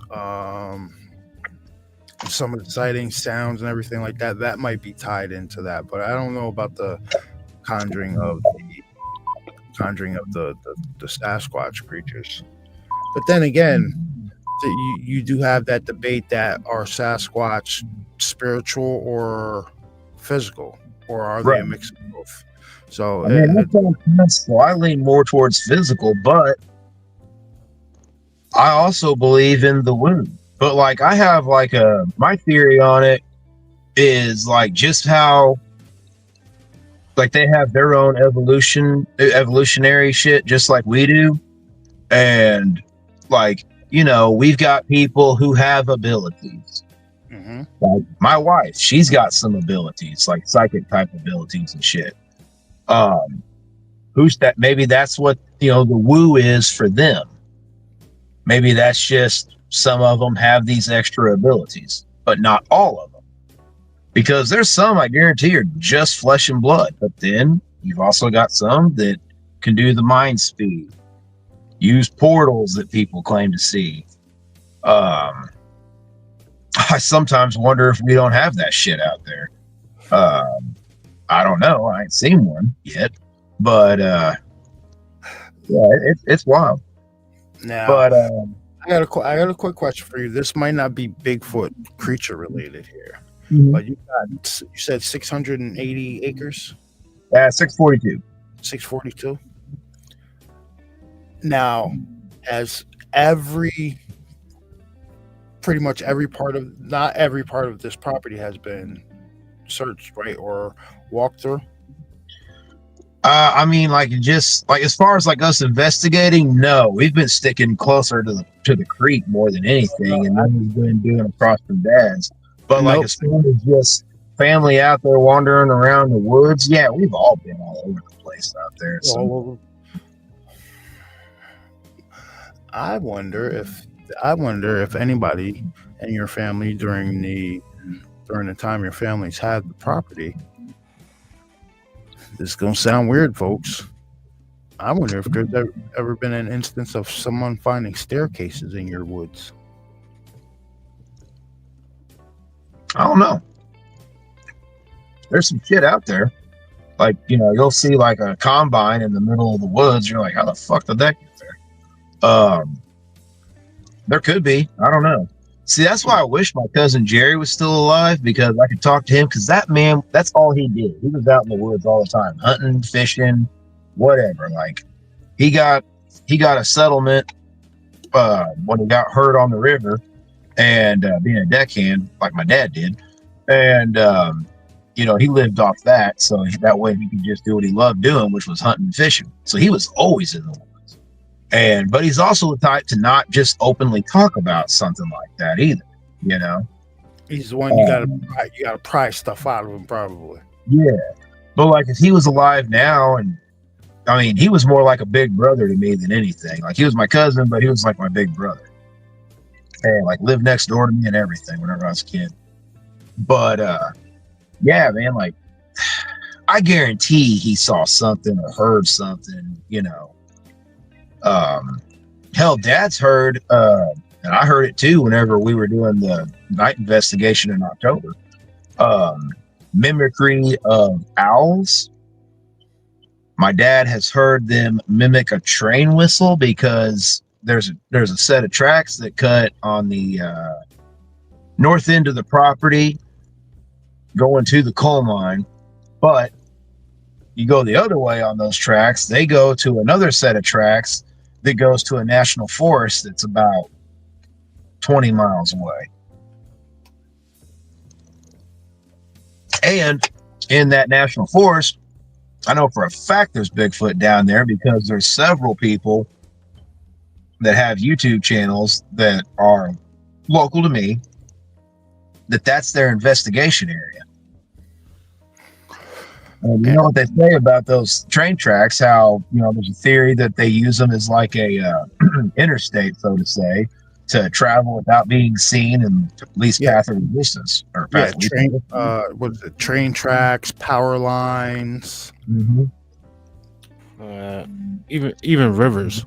Yeah. Rivers and streams. Yeah. And I mean, there's all kinds of creeks, from here to there and all that too. So, I mean, I don't know, man. But like, so October 17th was the night we were going to do the live stream. Now, this is the night when I heard, after I got done talking to Dad at my cousin's, and then I got to my car, when I heard the help, the yell that sounded like help. That's this night. So Joe and Jason are camping at this, it was in one of the national forest park areas, which that's another thing too. There's not just the one national forest I was talking about that goes down where the train tracks lead to. There's another one about, closer than the other one, south, and then you've got some more towards where that Bigfoot sighting happened in the 70s that got popularized here and everything. So I mean, it's surrounded. We got a question from Wedge at Bryce. Has anyone heard a large metal on metal sliding / crashing sound out there? I don't know. I'll have to ask my dad. I haven't, but he might have. Now, as a kid, I used to always go to my grandparents' house, and instead of walking up and having to walk down the main road, I just cut the field and, cross that way, and there's woods right there. And I would always hear, I don't know why as a kid, but, as a kid, not knowing anything about Bigfoot, you hear what was probably wood knocks now looking back on it. And I'm thinking that it's just like some farmer's building a barn, or he's fixing his fence, hammering on the wood. But looking back on it now, nobody was building any barns out there. All the barns that have been out there for a long time. So I don't know about the metal on metal. I'll have to ask my dad when I see him tomorrow. Right. So Wedge, you got to take into account Bryce has only really gotten into what's been going on the property in like the last 2 or 3 years. Yeah, like now that I've been getting more and more and hearing more things from Dad, I've been looking more into it. When I saw it, was really what got me like into like, okay, I need to investigate this because I've seen it. Because when I first found those tracks on Mother's Day in 2023, I just thought maybe one was passing through. You know, I didn't expect there to like it to be there. And so that's what's really made it cool, because it's like no one can kick me off my research area. I own it. Yeah, and that's why I said that's why I iterated. We're not gonna put where this is, because you're gonna have people trying. You know, you got these weird people, these lookaloos that are gonna come on and just try to sneak on the property and everything like that. You don't need that going on up there. No, we've got plenty of pew-pews, and they don't want that. So we're not saying where the property is. It's just it's in what would be considered upper Midwest, I guess. Sure. Yeah, upper Midwest. That's all we're gonna say about that. Yeah. But nah, man, the October 17th. So Joe was like, hey, he's like, I want to kind of do something, like come out there and do something for the channel, like a live investigation at night, live stream. I was like, hey, that'd be cool. And I was like, that could kind of be like your Halloween thing or whatever, since it was October, He was like, yeah, good idea. So we're sitting there getting ready for that. And like I said, I heard that hell. I only heard it once, though. I didn't hear it again after that. And Dad was, he wasn't that far away from me in the field, but he had his chainsaw going, so he didn't hear it. Mm-hmm. But whenever, sorry, got to pop us in, man. No, you're good. But whenever I got a hold of Joe, I was like, hey, man, I'm here. How much longer for you guys are going to get here? And he was like, dude, I don't know what the hell's going on. But he's like, we're having all kinds of issues. He's like, GPS keeps trying to take us to the interstate way to get there. He's like, and I know that's way longer. And like, it was weird. It was like that plus some other stuff that I'll get into in a little bit. It was like, it almost seemed like something was trying to keep them from coming and us from doing the investigation. Okay. And what ended up happening later that night could play into that. I don't really know. But so I'm like, all right. I'm like, well, I'm going to go ahead and go where we always set up our base camp at. And I'm just going to chill there, which, it's just right across from Dad's house, kind of over there by his fire pit. There's just an open area right there where you can pull vehicles in and all that stuff and set up your base of operations. So I get over there and I just, I roll down the windows, kill the car, no radio, nothing like that. I'm just sitting there listening, because this was probably a little bit after 7 o'clock. It was starting to get dark. And about 15 minutes after being there, it's gotten dark enough now where you can't really see. I've got my spotlight with me, but that's all I got. I hear what sounds like one of two things. Either on a night with no wind, the top of a tree fell out of a tree and hit every single branch on the way down, or something took off running and was smashing through trees and tree branches. That whole, like you hear people say, like sounded like a elephant coming through the woods. Yep. That's what it sounded like.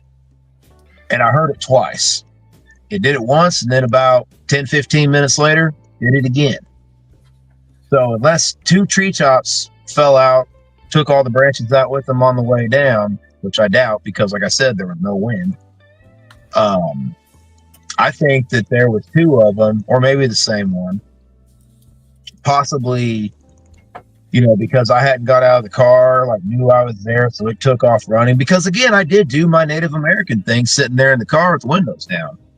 And, asking for signs, letting them know, hey, we're going to be out here, looking for you guys. If you guys could, let us know you're around, we appreciate it. Because when I go out there, everybody, I know you guys give me hell about it. I'm never packing because I don't want to give them the wrong idea, especially if they're not that very far away from me at all. And then they see it. I don't want to give them the wrong idea, and then shit goes south for me. I get it, but remember, there's way more stuff out in those woods than Bigfoot, man. Yeah. Even if it is your property, okay? Like, well, for one instance, one thing I'll say, have you heard the shit down there in Fort Polk? The spiders the size of dogs. Oh yeah, fuck that. Where the hell's that at? That's down at Fort Polk, one of the military bases down south. But like I said, you've got 640 acres, and you've got streams, caves, deep forests, everything like that. You never know what's out there on that property. You know what I mean? These shits could be out in one of those hills. Like the dudes from Expanded Perspectives recently just put out a little skit where they were talking about this hunter was out in the woods. He was up in a tree. He saw a deer that was dead laying on the ground, kind of being moved. So he put it up in a scope, and what he saw in his scope scared the shit out of him. You know what he saw in scope? He said he saw what looked like a millipede that was the size of a dog, a big dog, dragging a deer along, like dragging a deer down a trail and then into a hole. Yeah, so hey, go out there. I respect it, but just I always say there's more shit out there in those woods than just Bigfoot, or there's more shit out in the woods than what you're going out there looking for. You know what I mean? So yeah, that's true. Yeah, I know my dad, whenever he went, was it last week? Whenever, I'll get into it more, but he went out there, he had his gun on him, he had a machete on him, and he had 2 flashlights. See, that sounds about right. Yeah. He went out there like Farmer Rambo. So that night, so, you know, that happened. I hear a whoop, and on the 17th of October, I'm talking about. I mean, it took them it was probably after 8 before they got there. And because their GPS, he knew how to get there, but he couldn't remember exactly where certain turns were. So he ended up just having to do what the GPS said, which took them over by the damn interstate and added 40 minutes to their drive. And they get out there, and as soon as they get out there, I tell them, hey, man, I've already had activity. And they're like, what? I'm like, yeah. I'm like, let's get going. So get all geared up. They give me the parabolic dish, which if you've ever used one of those things, man, those things are cool. You can hear everything. And, you know, my dad, by that point in time, Dad had got back, and I told him what I heard, and he was just like, yeah. I mean, everything I'm telling Dad is not surprising him, you know, because he's heard it too. But he's like, yeah, and he always made the joke that you know, he liked living out there and everything like that before me and Joe started talking to him about what the sounds were.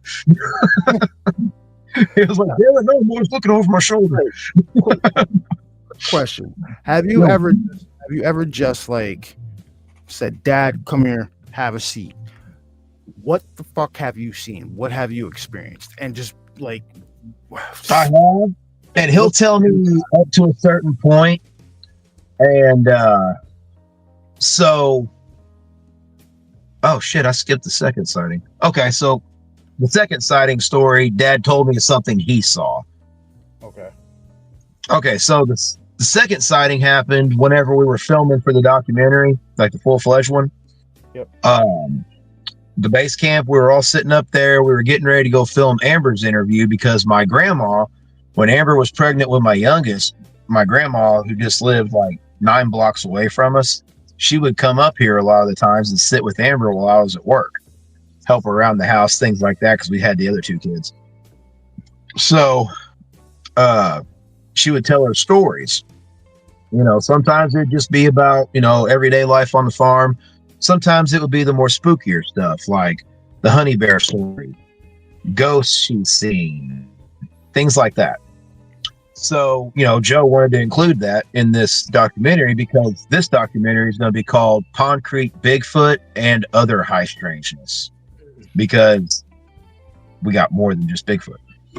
Yeah. We're going to incorporate everything. So we were going to do a fireside interview over in the field that I own. There's this lane that the coal mine put in because they were going to dig a well back there. And whenever they tried it, they didn't hit water. They thought they knew where the spring was, but they were off. Worked for me because they gave me 10 grand for doing that. And then they fixed all the land back and left the little pathway. That's a win-win, right? Hell yeah, it was. I used that as a down payment on the place I lived in for a while. But so what ended up going on there was we were getting ready to pull out, and it was just before dark, like still sunny enough.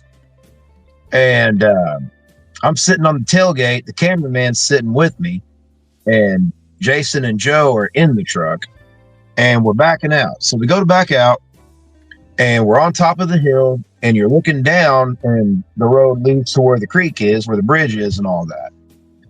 There was something standing in the road looking at us. And at first I thought it was a person, and so did the camera. He goes, "Is that a person?" I'm like, I'm like, I don't know who it could be. I'm like, nobody lives here. And then I was also sitting there, and I'm like, that's way too tall to be a person. From that distance, we're talking like a quarter mile.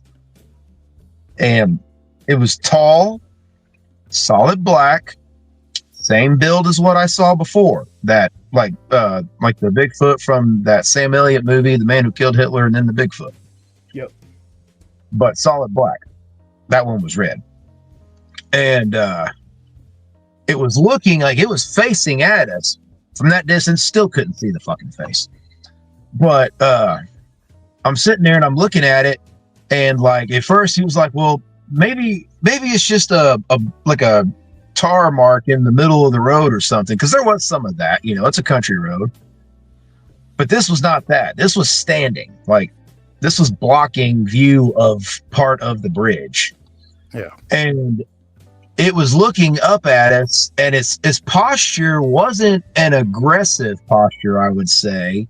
I mean, it was standing at full attention, but it was also kind of like leaning a little bit to the left, and was like almost like curious, like it was trying to figure out which way we were going. Yeah. And what makes me say that it could be the same one I saw is because right next to where it was standing in the middle of the road is the field that I saw the first one in. So same area. Yeah. But we're pulling away, and I mean, I'm just tickled to death because I've got a person with me that sees it. You know what I mean? Like, it's not just me. And like another thing too is like people were giving me shit on the video in the comments. Well, this one guy was, which I know you're not supposed to read the comments, but hey, I do. He was all like, "Yeah, I wanted to stop, but like, dude, I had my grandpa with dementia and my 3-year-old in the car. I'm not fucking stopping." Like, go fuck yourself. And sorry, but yeah, that's just how I feel about it. But nah, man, like we go down the lane, and when we stop and we're getting the stuff out, me and the cameraman tell them, "Hey, so we think we saw it." Well, they were like, "What the hell? Why didn't you like bang on the side of the truck and tell us that you saw it?" And so we could have stopped and got the cameras out. I was like, we were too busy trying to figure out, like, making sure each of us were seeing it. It's like we were comparing notes, so to say.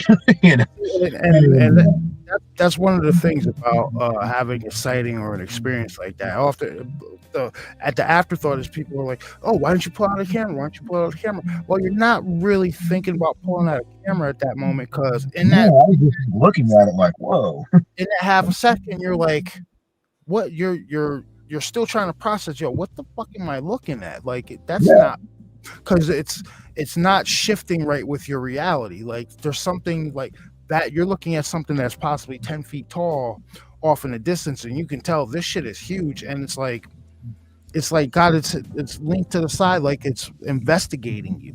You know what I mean?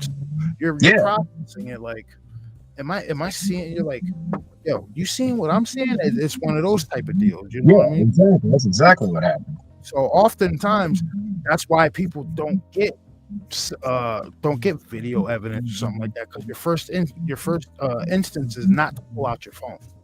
Right. And I think, yeah, go ahead. Sorry. Oh, I was gonna say, so like we get down there in the lane, we got the fire going and everything. Shortly after that, my dad brings Amber over because the way the road, like, it's kind of overgrown, but it was like those big pieces of granite or gravel or whatever. It wasn't like the regular, just, you get a load of gravel for a driveway. It wasn't like that. So my dad used his fork to bring her up because I didn't want her trying to walk up that or anything. And she gets there, and I'm running the parabolic, and I thought I had heard something walking like behind us off in the distance, like maybe where the stream goes cutting back through, which was probably about, I don't know, 50 yards from us. But like, I didn't really think much of it because I was just faintly hearing it. But so I'm doing that. The cameraman is got one of the handheld GoPro deals, and he's just kind of doing like, zooming around, doing like B-roll type footage. Yeah. Joe is getting the interview camera all dialed in, ready to go. And Jason was doing the lighting. And I mean, the lighting we used was just like, some of those Stanley shop lights you can get at Home Depot. Okay. And then, like I said, we had the fire going because we had to add the light because the fire, this particular night, there was no moon. It was a lunar eclipse. And so that was pretty wild because, like, it was pitch black out there. But we do that, and she's sitting there by the fire. Well, all of a sudden, she goes, "Okay, who just threw a stick at me?" And we're all like, "What? Like, what are you talking about?" And she was like, "None of you guys threw a stick at me?" And like, she's kind of like keeping it together, but I could see it in her eyes. She's like, "What the fuck?" Yeah. And she said that a stick came. She thought me or Joe threw it at her because it came from like where we were at. Okay. And hit her in like right above her ankle, like the shin area. And it wasn't a big stick or nothing. It was just a little like twig kind of thing. But none of us threw a stick. And it wasn't like it out of the tree and dropped it. It was enough to give her a cause for concern, like, yo, what the fuck is going on here? Yeah, that's how she was. That's how her eyes looked, and like, you could tell she was startled. Now behind us, there was this big brush pile of a bunch of those tree branches and everything that had fell down from the ice storm. And Dad had just kind of put them all in one spot. Well, behind that was where I was picking up those footprints that I said were off in the distance. And I didn't really pay much attention to because I was like, well, there might be something over there. And then I started scanning around trying to find something else, or see if anything else was coming in. So I immediately start scanning behind us again because I'm thinking about that. And I can hear like hurried footsteps going away from us. So what I'm thinking is that one must have got close to us. Probably, I don't know. It is a big brush pile. So maybe 30 feet long from like our end to the back end. And like it broke off a little piece and just tossed it, and it just so happened to hit her leg, had it not, I don't know if we'd even noticed it, but that was something to, like file away for. Okay. And I mean, we got the footage. I was recording, so we got the footage of it, or the audio, I mean. But we do her interview. She did great. And then called Dad, and we're like putting the fire out and all that stuff and gathering up our equipment. Dad comes up, gets her, and takes her back to the house, and then she goes ahead and goes on home. But she warned us that, you know, like whenever she was coming up to the farm, she was getting all these feelings about multiple things being out tonight. And because I don't know if it was because of the lunar eclipse or what, but you know, she was like, just be careful. And like, especially after that twig hit her and everything, just like really freaked her out, you know. I think it was probably something to do with the lunar eclipse. That'd be moving. Because we go, after we do that, we go back over to the base camp area, park the truck there. Jason's got the what did he have? He had the night vision, and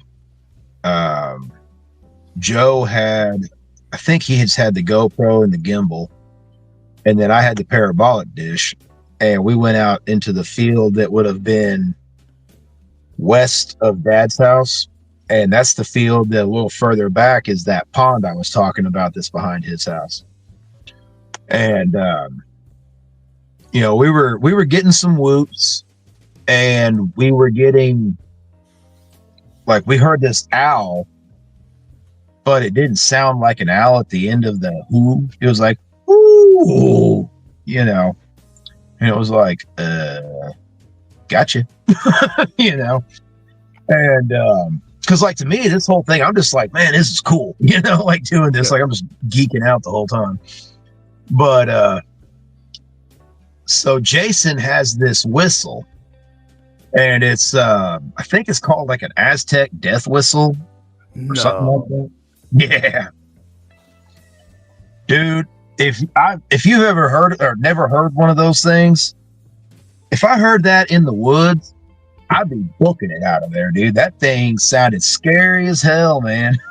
Yeah, for you, all of you that don't know what an Aztec death whistle sounds like, that shit sounds like somebody being brutally murdered.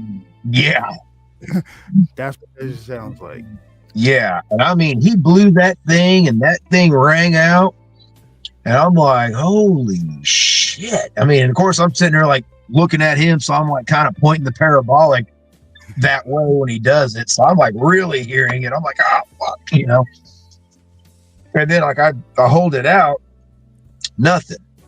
Waited about 30 seconds. He blows it again.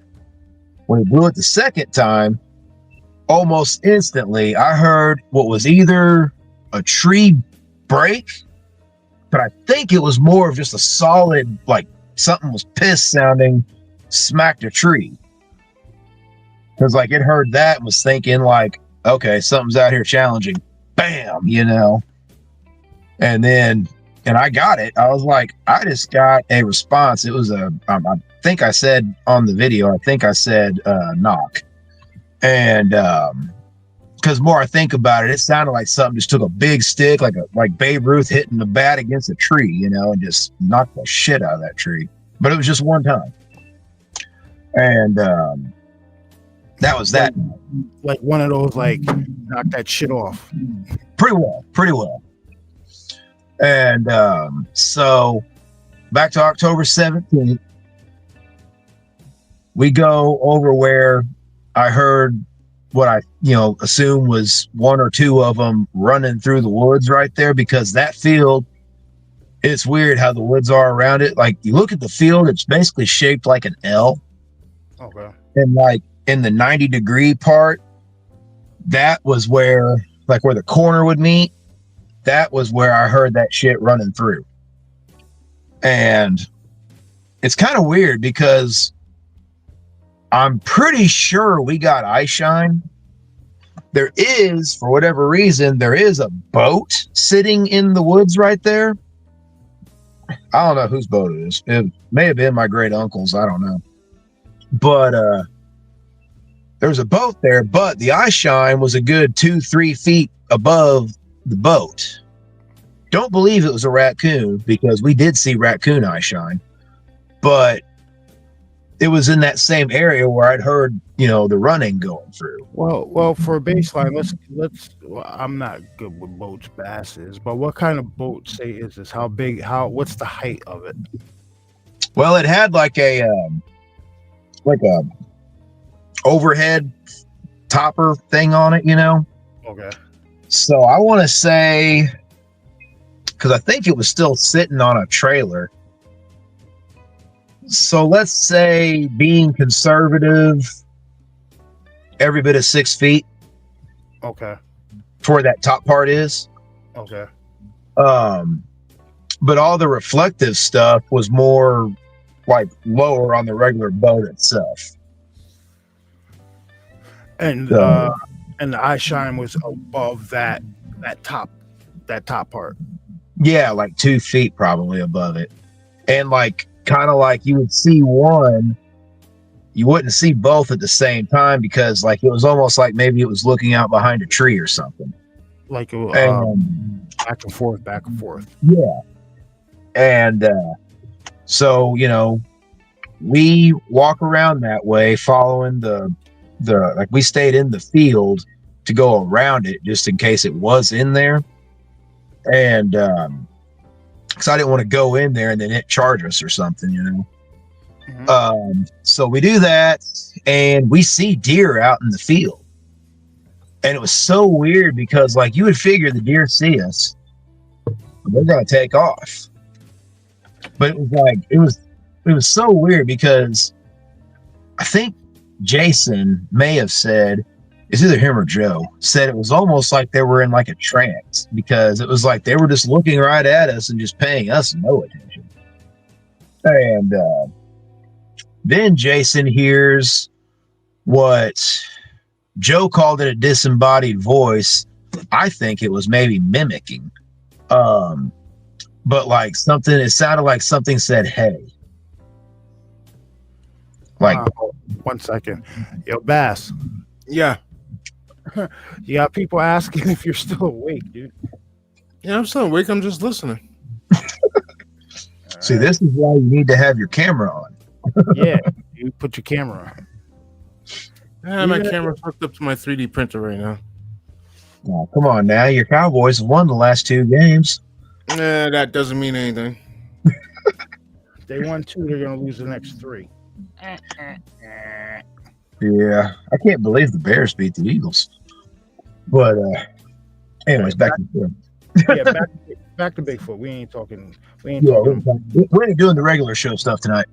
But nah, so you know, we go back in there and sure enough, I pick up a solid knock, but it was from far away. Like even with that thing turned up, it still sounded far away. But it was a solid tree knock. We heard coyotes and we heard something. And this was weird because you would hear the coyotes, and everybody knows what coyote pack sounds like when they go off at night. Mm-hmm.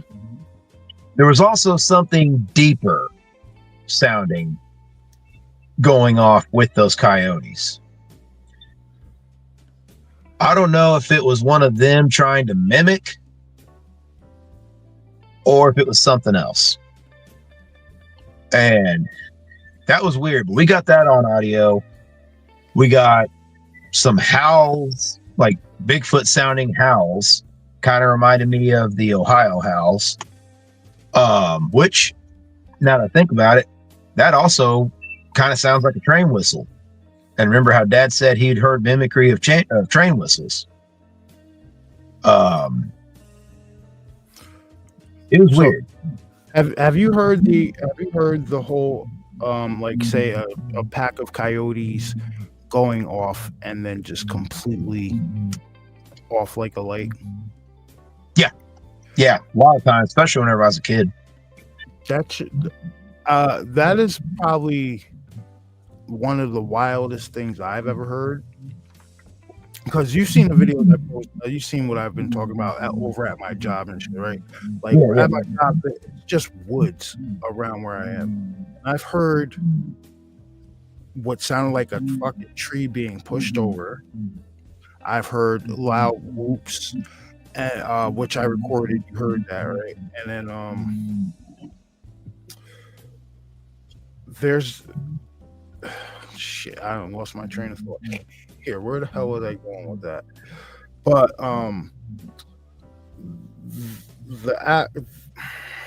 Fuck, I really did lose my train of thought. I really stop You smoking. feel like you mess into one sometime. Like going You were into talking about coyotes. Oh yeah, the pack of coyotes. Okay. I don't know if I told you this, but not too long ago, I would again standing out. It's like 9 o'clock at night, standing outside smoking a cigarette, and I just hear off in the woods, a pack of coyotes just fucking go off, and they must have been going off for like 20 seconds, and then all of a sudden, like a light, completely quiet. And it sounded like it was coming from the same direction that I had heard that loud ass. It wasn't a whoop. It was like something trying to mock an owl, but it was way fucking louder than that. Like, it wasn't like a barn owl sounding or anything, was it? No. But yeah, because that whole hearing coyotes going off and then completely stopping. It makes you think: were they attacking something, or was something attacking them? Makes you wonder, because we heard. It wasn't me and Joe and Jason. I think it was me and Amber. We heard something. Okay, so that happened this last Sunday. I'll just go ahead and get into that. So this last Sunday was my wife's birthday, and she wanted to go out to the farm and have a bonfire. And, she made a big post about it, for a bunch of her friends to come. So we get out there about 4:30 because, here it gets dark at 5. And Dad already had the bonfire going. I thought we were going to have it like down that lane where we had the fire for her interview. But Dad was like, nah, I just went ahead and got it set up for you guys here. So I was like, all right. So we're sitting there and, Dad come up, talk to us for a little bit, and then he'd go off and do his own thing. And we're sitting there. It's about, I don't know. I don't remember the exact time. I know I sent you that message, but let's say like 5:30. All of a sudden, from like, if I'm facing west. So this would have been coming like southeast.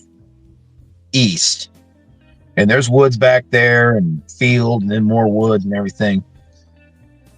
I hear this really loud, like feminine, can't say the word, feminine sounding scream that was like 10 seconds long. And when it ended, it sounded apish. Like, I don't know how else to describe it other than that. Now, I know that, some deer, foxes, things like that can make a noise that's very similar. But I've went on YouTube since then, listened to like audio clips of that shit. None of them did it for as long as what we heard. And I mean, like it was really, really foggy that night too. Like, I know whenever I was on Paranormal Among Us last week, Paul said it was foggy in St. Louis too.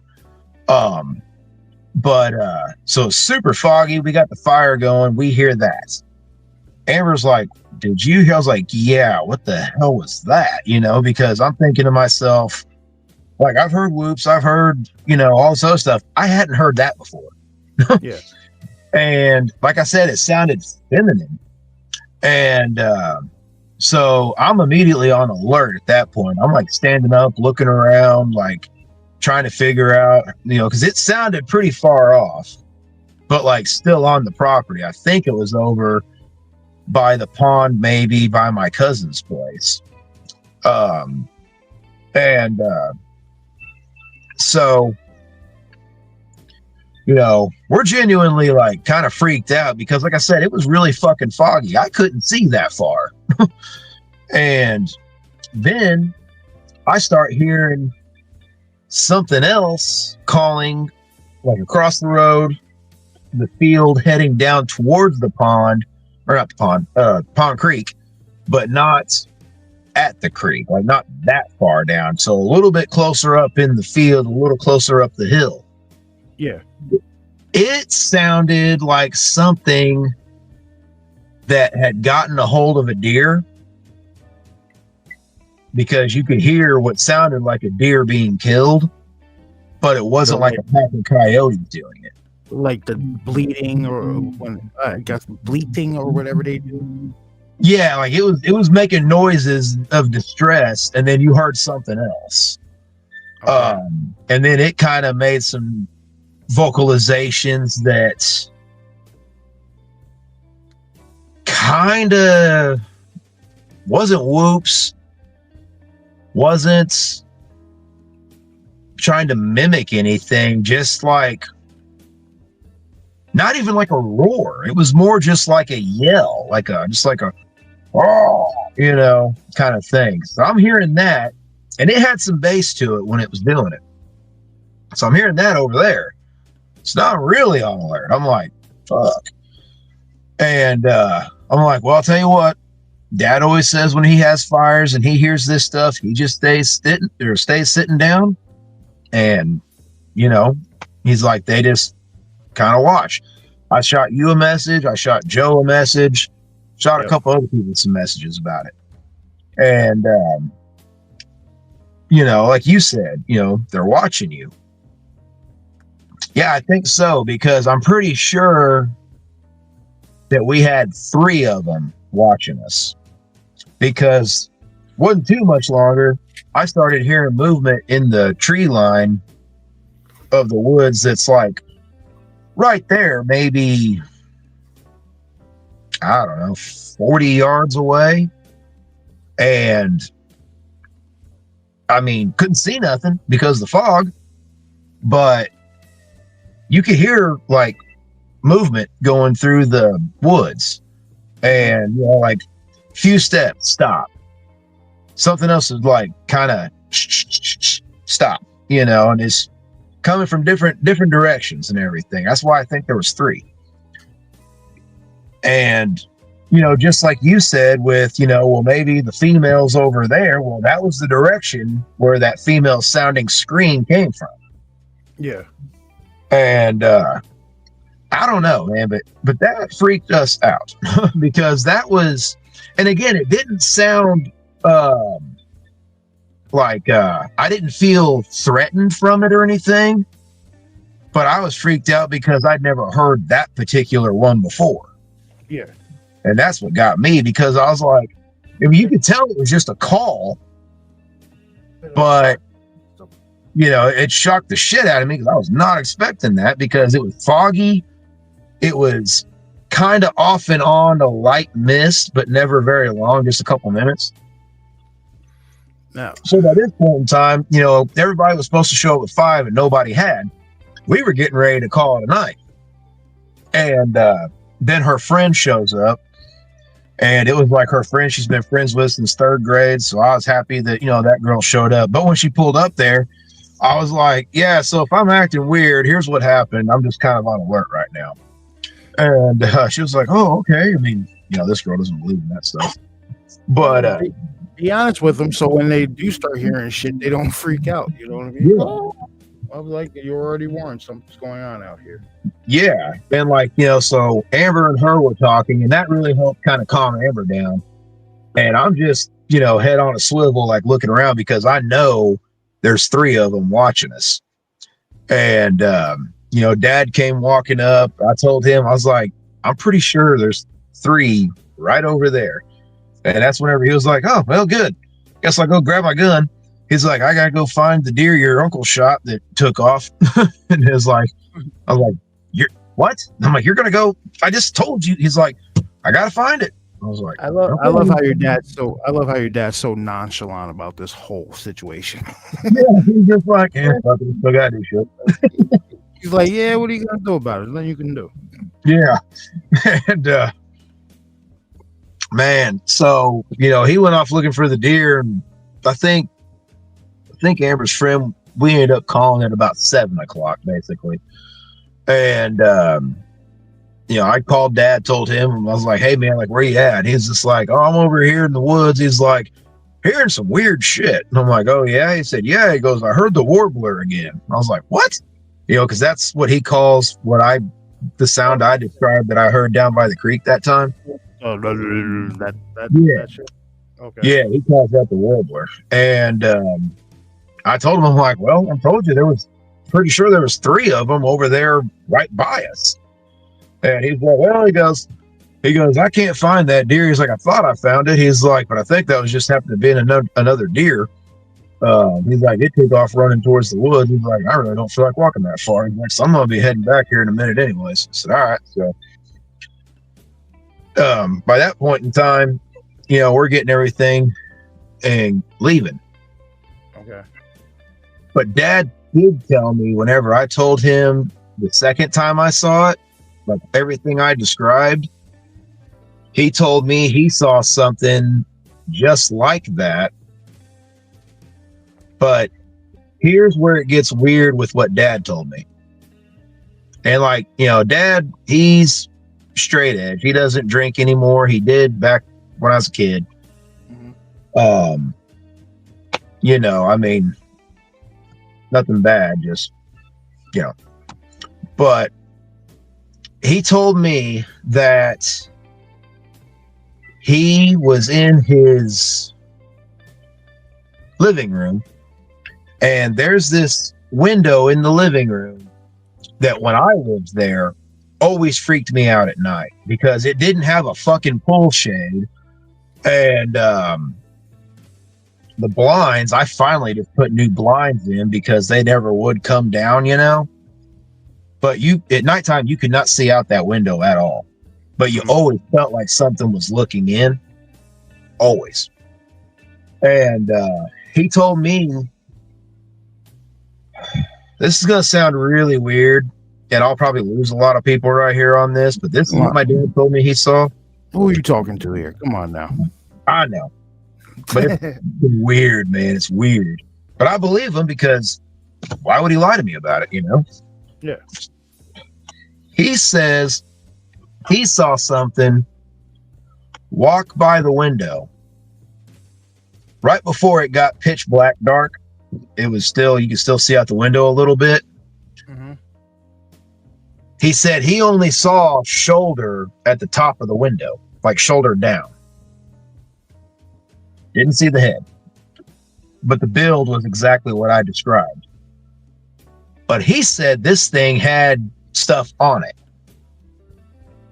Like, he said to him, and this is where it gets weird, it almost looked like some shit like Egyptian people would wear.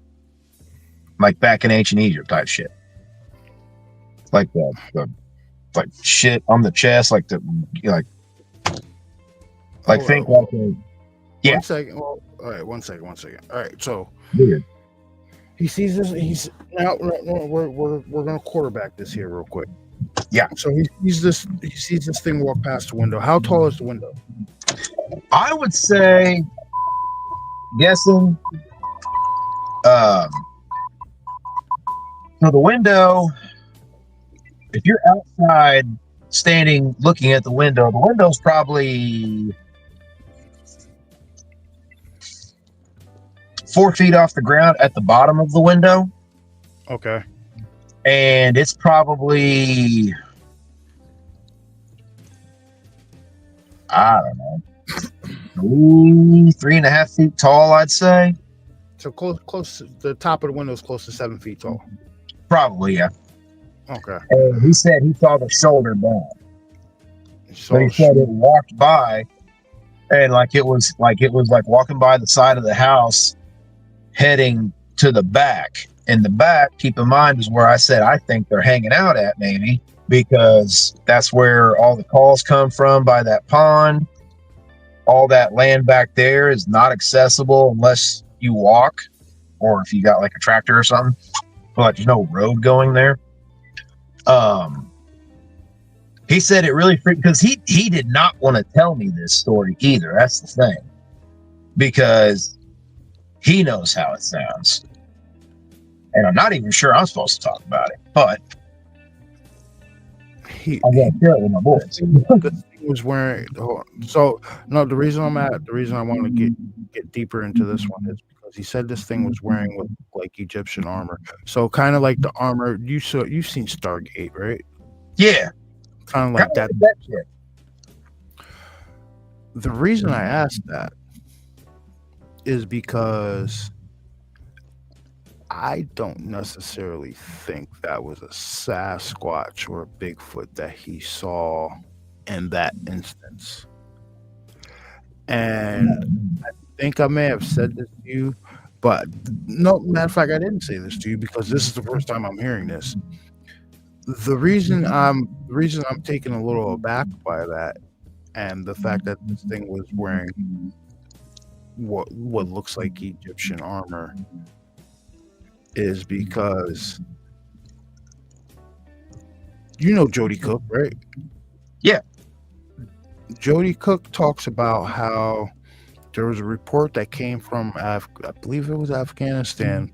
A few soldiers had seen what looked like a dogman-like creature wearing armor over there that was carrying what looked like one of those fucking Arabian swords, and they watched there's two of them, and they watched this thing cut and then surge in half with the blade. Now, what stands out to me is the armor. Yeah. Another thing, he also talks about there was a facility down there in South America where they kept these creatures, and these things had armor too, and these things escaped and they got their armor back and shit like that. So the reason I say that is because I don't know with that story right there, and the reason your dad might not have wanted to tell you that story is because maybe he saw a little bit more than just the shoulders, and he's maybe leaving out that part, because that will coincide with those two accounts I heard from Jody Cook, and also what's her name? She had passed away, Linda Godfrey. Yeah. She had said she heard the same thing. No shit. So maybe that wasn't because I've never heard any, like, I've been listening to a lot of podcasts. I listen to a lot of podcasts, a lot of interviews, a lot of shit like that. And I've never once heard an instance of a like Bigfoot or a Sasquatch wearing like armor or anything like that. But I have heard numerous instances of dogman like creatures wearing that type of shit. And maybe it was like, something Native American and, having like their shit on. But whenever I said the black and everything, that's what he said. He was like, yeah, it was black. It was slender built, so to say. I mean, dude, it could have been that, man. It could have been a dog man, I guess. Because like I said, before the pipeline came in, he found that, like, I think it was like a 7-inch print, he said. And he's like, that was way too big to be a wolf. And like, that's another thing too, is apparently, now I didn't know this. I didn't think we had wolves, but apparently we do, but there's not very many. But he didn't get a picture of it because he didn't have his phone with him, but he knew where it was. He was wanting me to get out there and see it, but with my work schedule at the time, I couldn't get out there. I was working a bunch of 12-hour shifts that particular week and didn't get out there to see it before the pipeline came through and destroyed that whole area. So yeah, I don't know, man. I mean, it could be that, and that's yikes. just that as soon as you said like it looked like it had the armor on it, I immediately was like, oh, I've heard this before. So dude, I guarantee you my dad didn't know that because he doesn't look into this shit like I do. I mean, he'll watch some specials or something, like he'll watch the shows on TV, but like he's a Monsters fan too, just like we are. But I mean, dad's not the type to make up something and say it. And like, even whenever he was telling me about it, like Joe and Jason were right there, but he was like kind of leaning away from them to tell me. It was kind of like one of those, like he like leaned by me, like walking by and was like he didn't want you to know. He was like, I wish you wouldn't have said that's what you saw. And I was like, I looked at him, I was like, what? And then he was like, oh, and then he tells me, and I'm like, no shit. But whenever he said the Egyptian armor thing, I was kind of looked at him like, huh? Like, what do you mean? You know, because I didn't know about that. Yeah, I don't think that's I may be mistaken. There may be some kind of report out there with like say Sasquatch type creatures wearing that type of stuff, but I've never heard it. I've only heard about upright canid looking creatures wearing that type of garb. Yeah, man, that's crazy. So I'll have to talk to him more about that and see if I can't get a little more out of that story. You know what I mean? See if I can't get him to tell me a little more about it. Well, because it seemed like he was hanging back a little bit on it, but while you're talking to him about it, what you do, find the instance, like say on YouTube or something like that, where Jody Cook's actually talking about that, and then play it for him and be like, what do you think? Yeah, you know what I mean? Because definitely he might get a whole different play that for him, and then play that for him, and then look at his reaction when he's listening to it. That might be very telling. You know what I mean? Well, I know. I found like 10 years ago.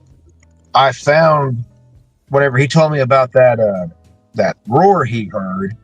You know, I'm immediately thinking about, okay, well, you know, maybe because even 10 years ago, the idea of Bigfoot here, it just didn't make any sense to me because I'm like, nah, man, that stuff's more over in, you know, Washington and Oregon. And then since then, it's like, no, they're fucking everywhere. And I mean, it makes all the sense in the world for them to be here. I mean, hell, my state is top 5 in sightings. So, I mean, you know, it's weird. But another weird thing that happened out there on that October 17th investigation. See, like I said, we were having electronic issues. We were trying to go live on YouTube. Joe's phone said we were live on YouTube, but we were not live on YouTube.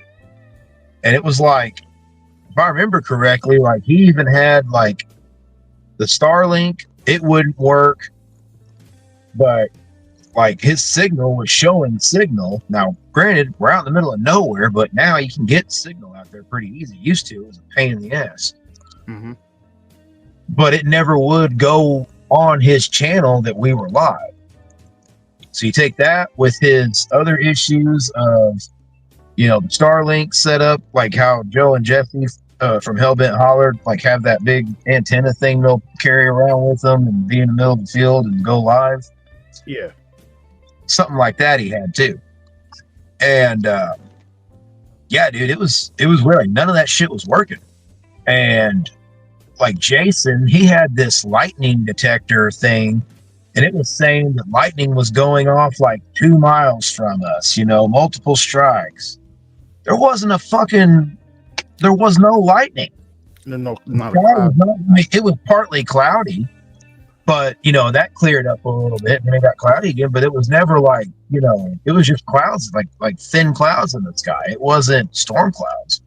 Yeah. And it was weird. And then, so we get back up to the base camp area, and Jason's sitting there. He has this like super laser pointer thing. It's green. It's a green laser that it shoots out, but it's like one of those that like you can like point it up in the sky, and like, you know, if you shine on an airplane though, you can get in a lot of trouble. It's one of those. Well, he was shining it up in the sky, and not long after that, all of a sudden, all these red orbs appeared in the sky, right? Mm-hmm. And it was weird because they were going like right to left and would disappear. Then it'd come back right to left and disappear. And I mean, my dad was there, Joe was there, Jason was there. Jason was filming it with, I believe, his night vision camera.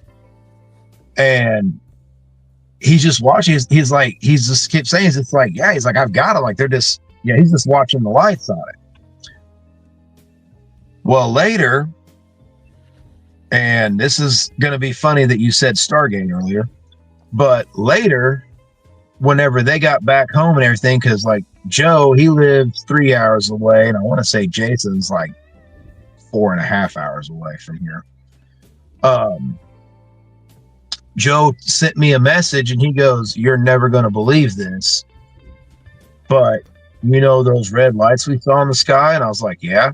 He goes, "Those weren't just orbs going in and out.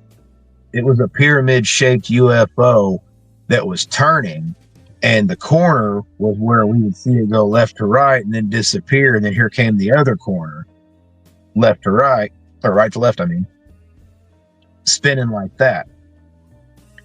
So that was freaky because I'm like, what the fuck? You know, I said, I texted him, I was like, Jason tried to call down the damn Stargate aliens on us. But then later it dawned on me, I want to say, was it like South America back in the summer where there was like a pyramid shaped UFO?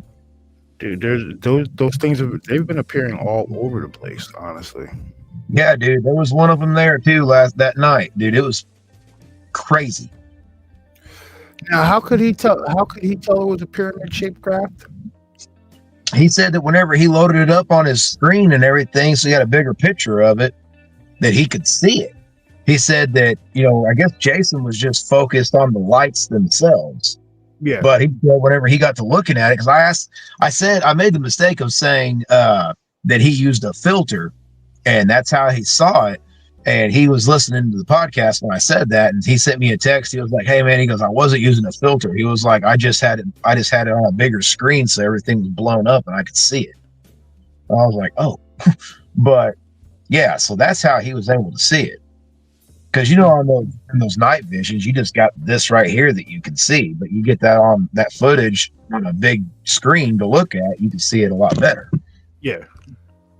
And yeah, man, so that was crazy.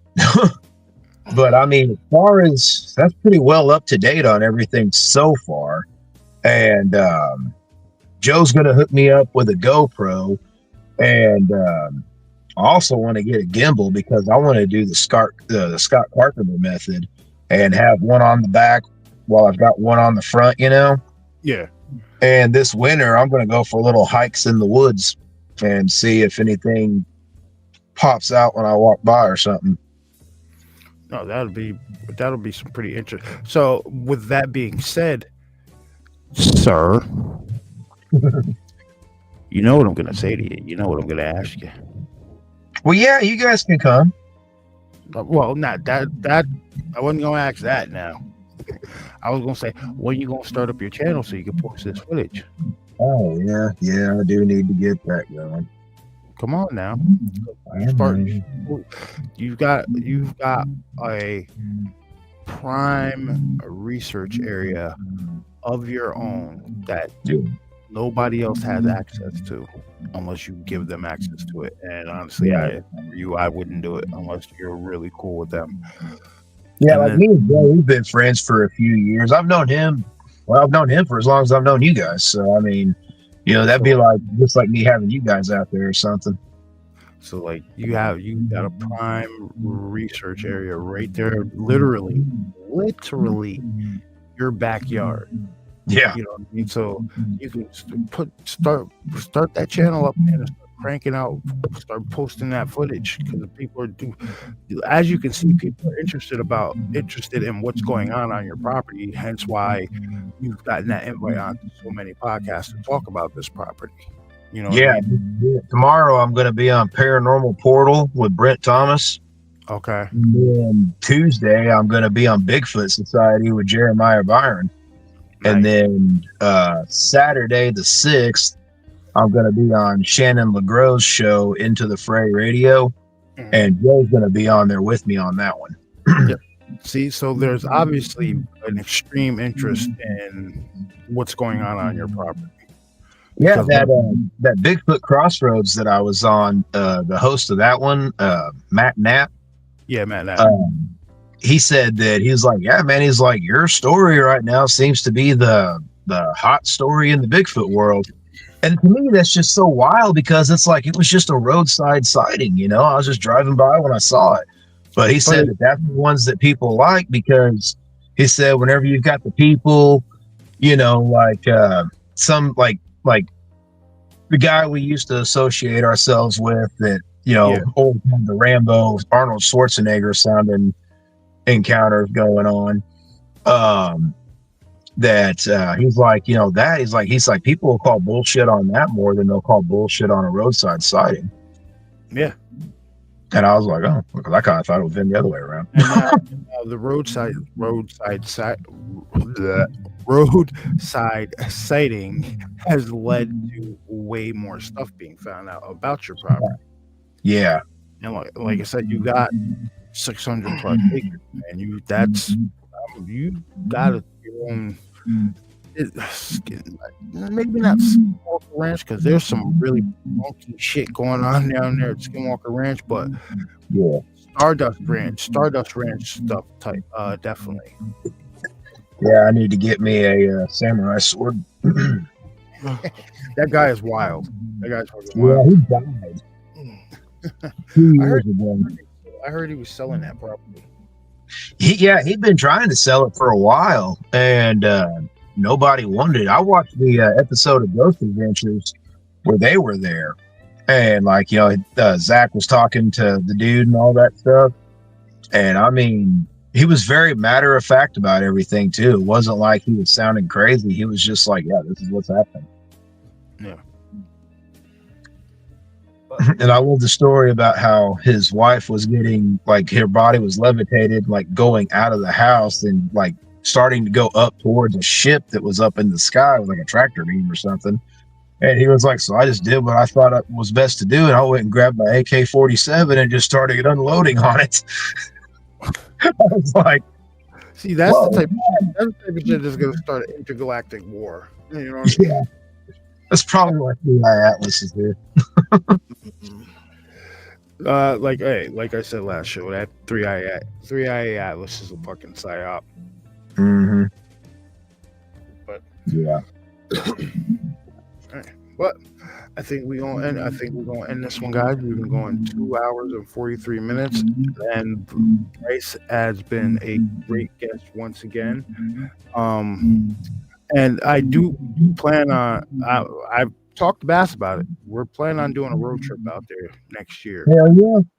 So, but I'm gonna need at least a machete or something if we go out in the woods. I don't play. We're not going out there bare-assed. All right, I just can't. Yeah, I'll get you a butterfly knife. Yeah, all right. I'm not going out there bare-assed. But thank you guys for joining us. If you're not part of the Facebook group, go join the Facebook group. We post a lot of cool, weird shit over there. Definitely. What else? Like I said, with this episode, we are starting a new season of an Impromptu Truth. So I will be searching for people to come on and interview and start getting back into again. I want to thank Bryce again for coming back on the show and being a superb guest. Well, he's one of the alumni. And what else is there? We'll probably be back again this weekend. I don't know what with though, but I'm gonna try to line up another interview, so maybe we can do something like that. Track Lauren says, thank you, Bryce, for sharing all your experiences. No problem. Appreciate it. And it's always a pleasure to have you on, bro. And hell yeah, dude. I appreciate you guys letting me be on here, man. This is where it all began for me, was you guys. So, dude, I'm surprised. Like, we broke your story, right? Mm-hmm. Yeah, the Hat Man encounter and all that stuff, and then whenever I first saw the prints and everything. Yep. We were the first ones to have Dark Woods on. Yep. And about the Immortal, where it said "Keep it light, kid," or "Take it light, kid," something like that. Yeah, that story is still trippy as hell. The I rogues know. and motor You can race. get him back on just to tell it again, dude. I want to hear that shit again. Yeah, I would honestly, I would like to hear it again because that is a wild ass story. All right, Wedge, if you're still in there, you're on deck. I can't wait to be on. Yo, Bryce, Wedge, man, shoot me. Are you on the Facebook group? If not, send me a message to the email scrolling across the bottom there, man. Let's talk about some experiences and let's get you on the show. I don't think you've ever been on the show. All right. Like I said, you guys see how we operate around here. We're very friendly. We don't curse a little bit. We get a lot. You know what I mean? But it's going to be a good, fun experience. You know what I mean? We're not going to break you over the coals and make you feel weird or anything like that. We're not other people out there. Yeah. Well, remember, guys, on the way out, hit that like and subscribe. Hit that like button. It'll help shoot the algorithm, make it jiggle and jive. And once again, thank you guys for joining us, and we will see you on the next one. All right. Take care, guys. Have a good night, guys.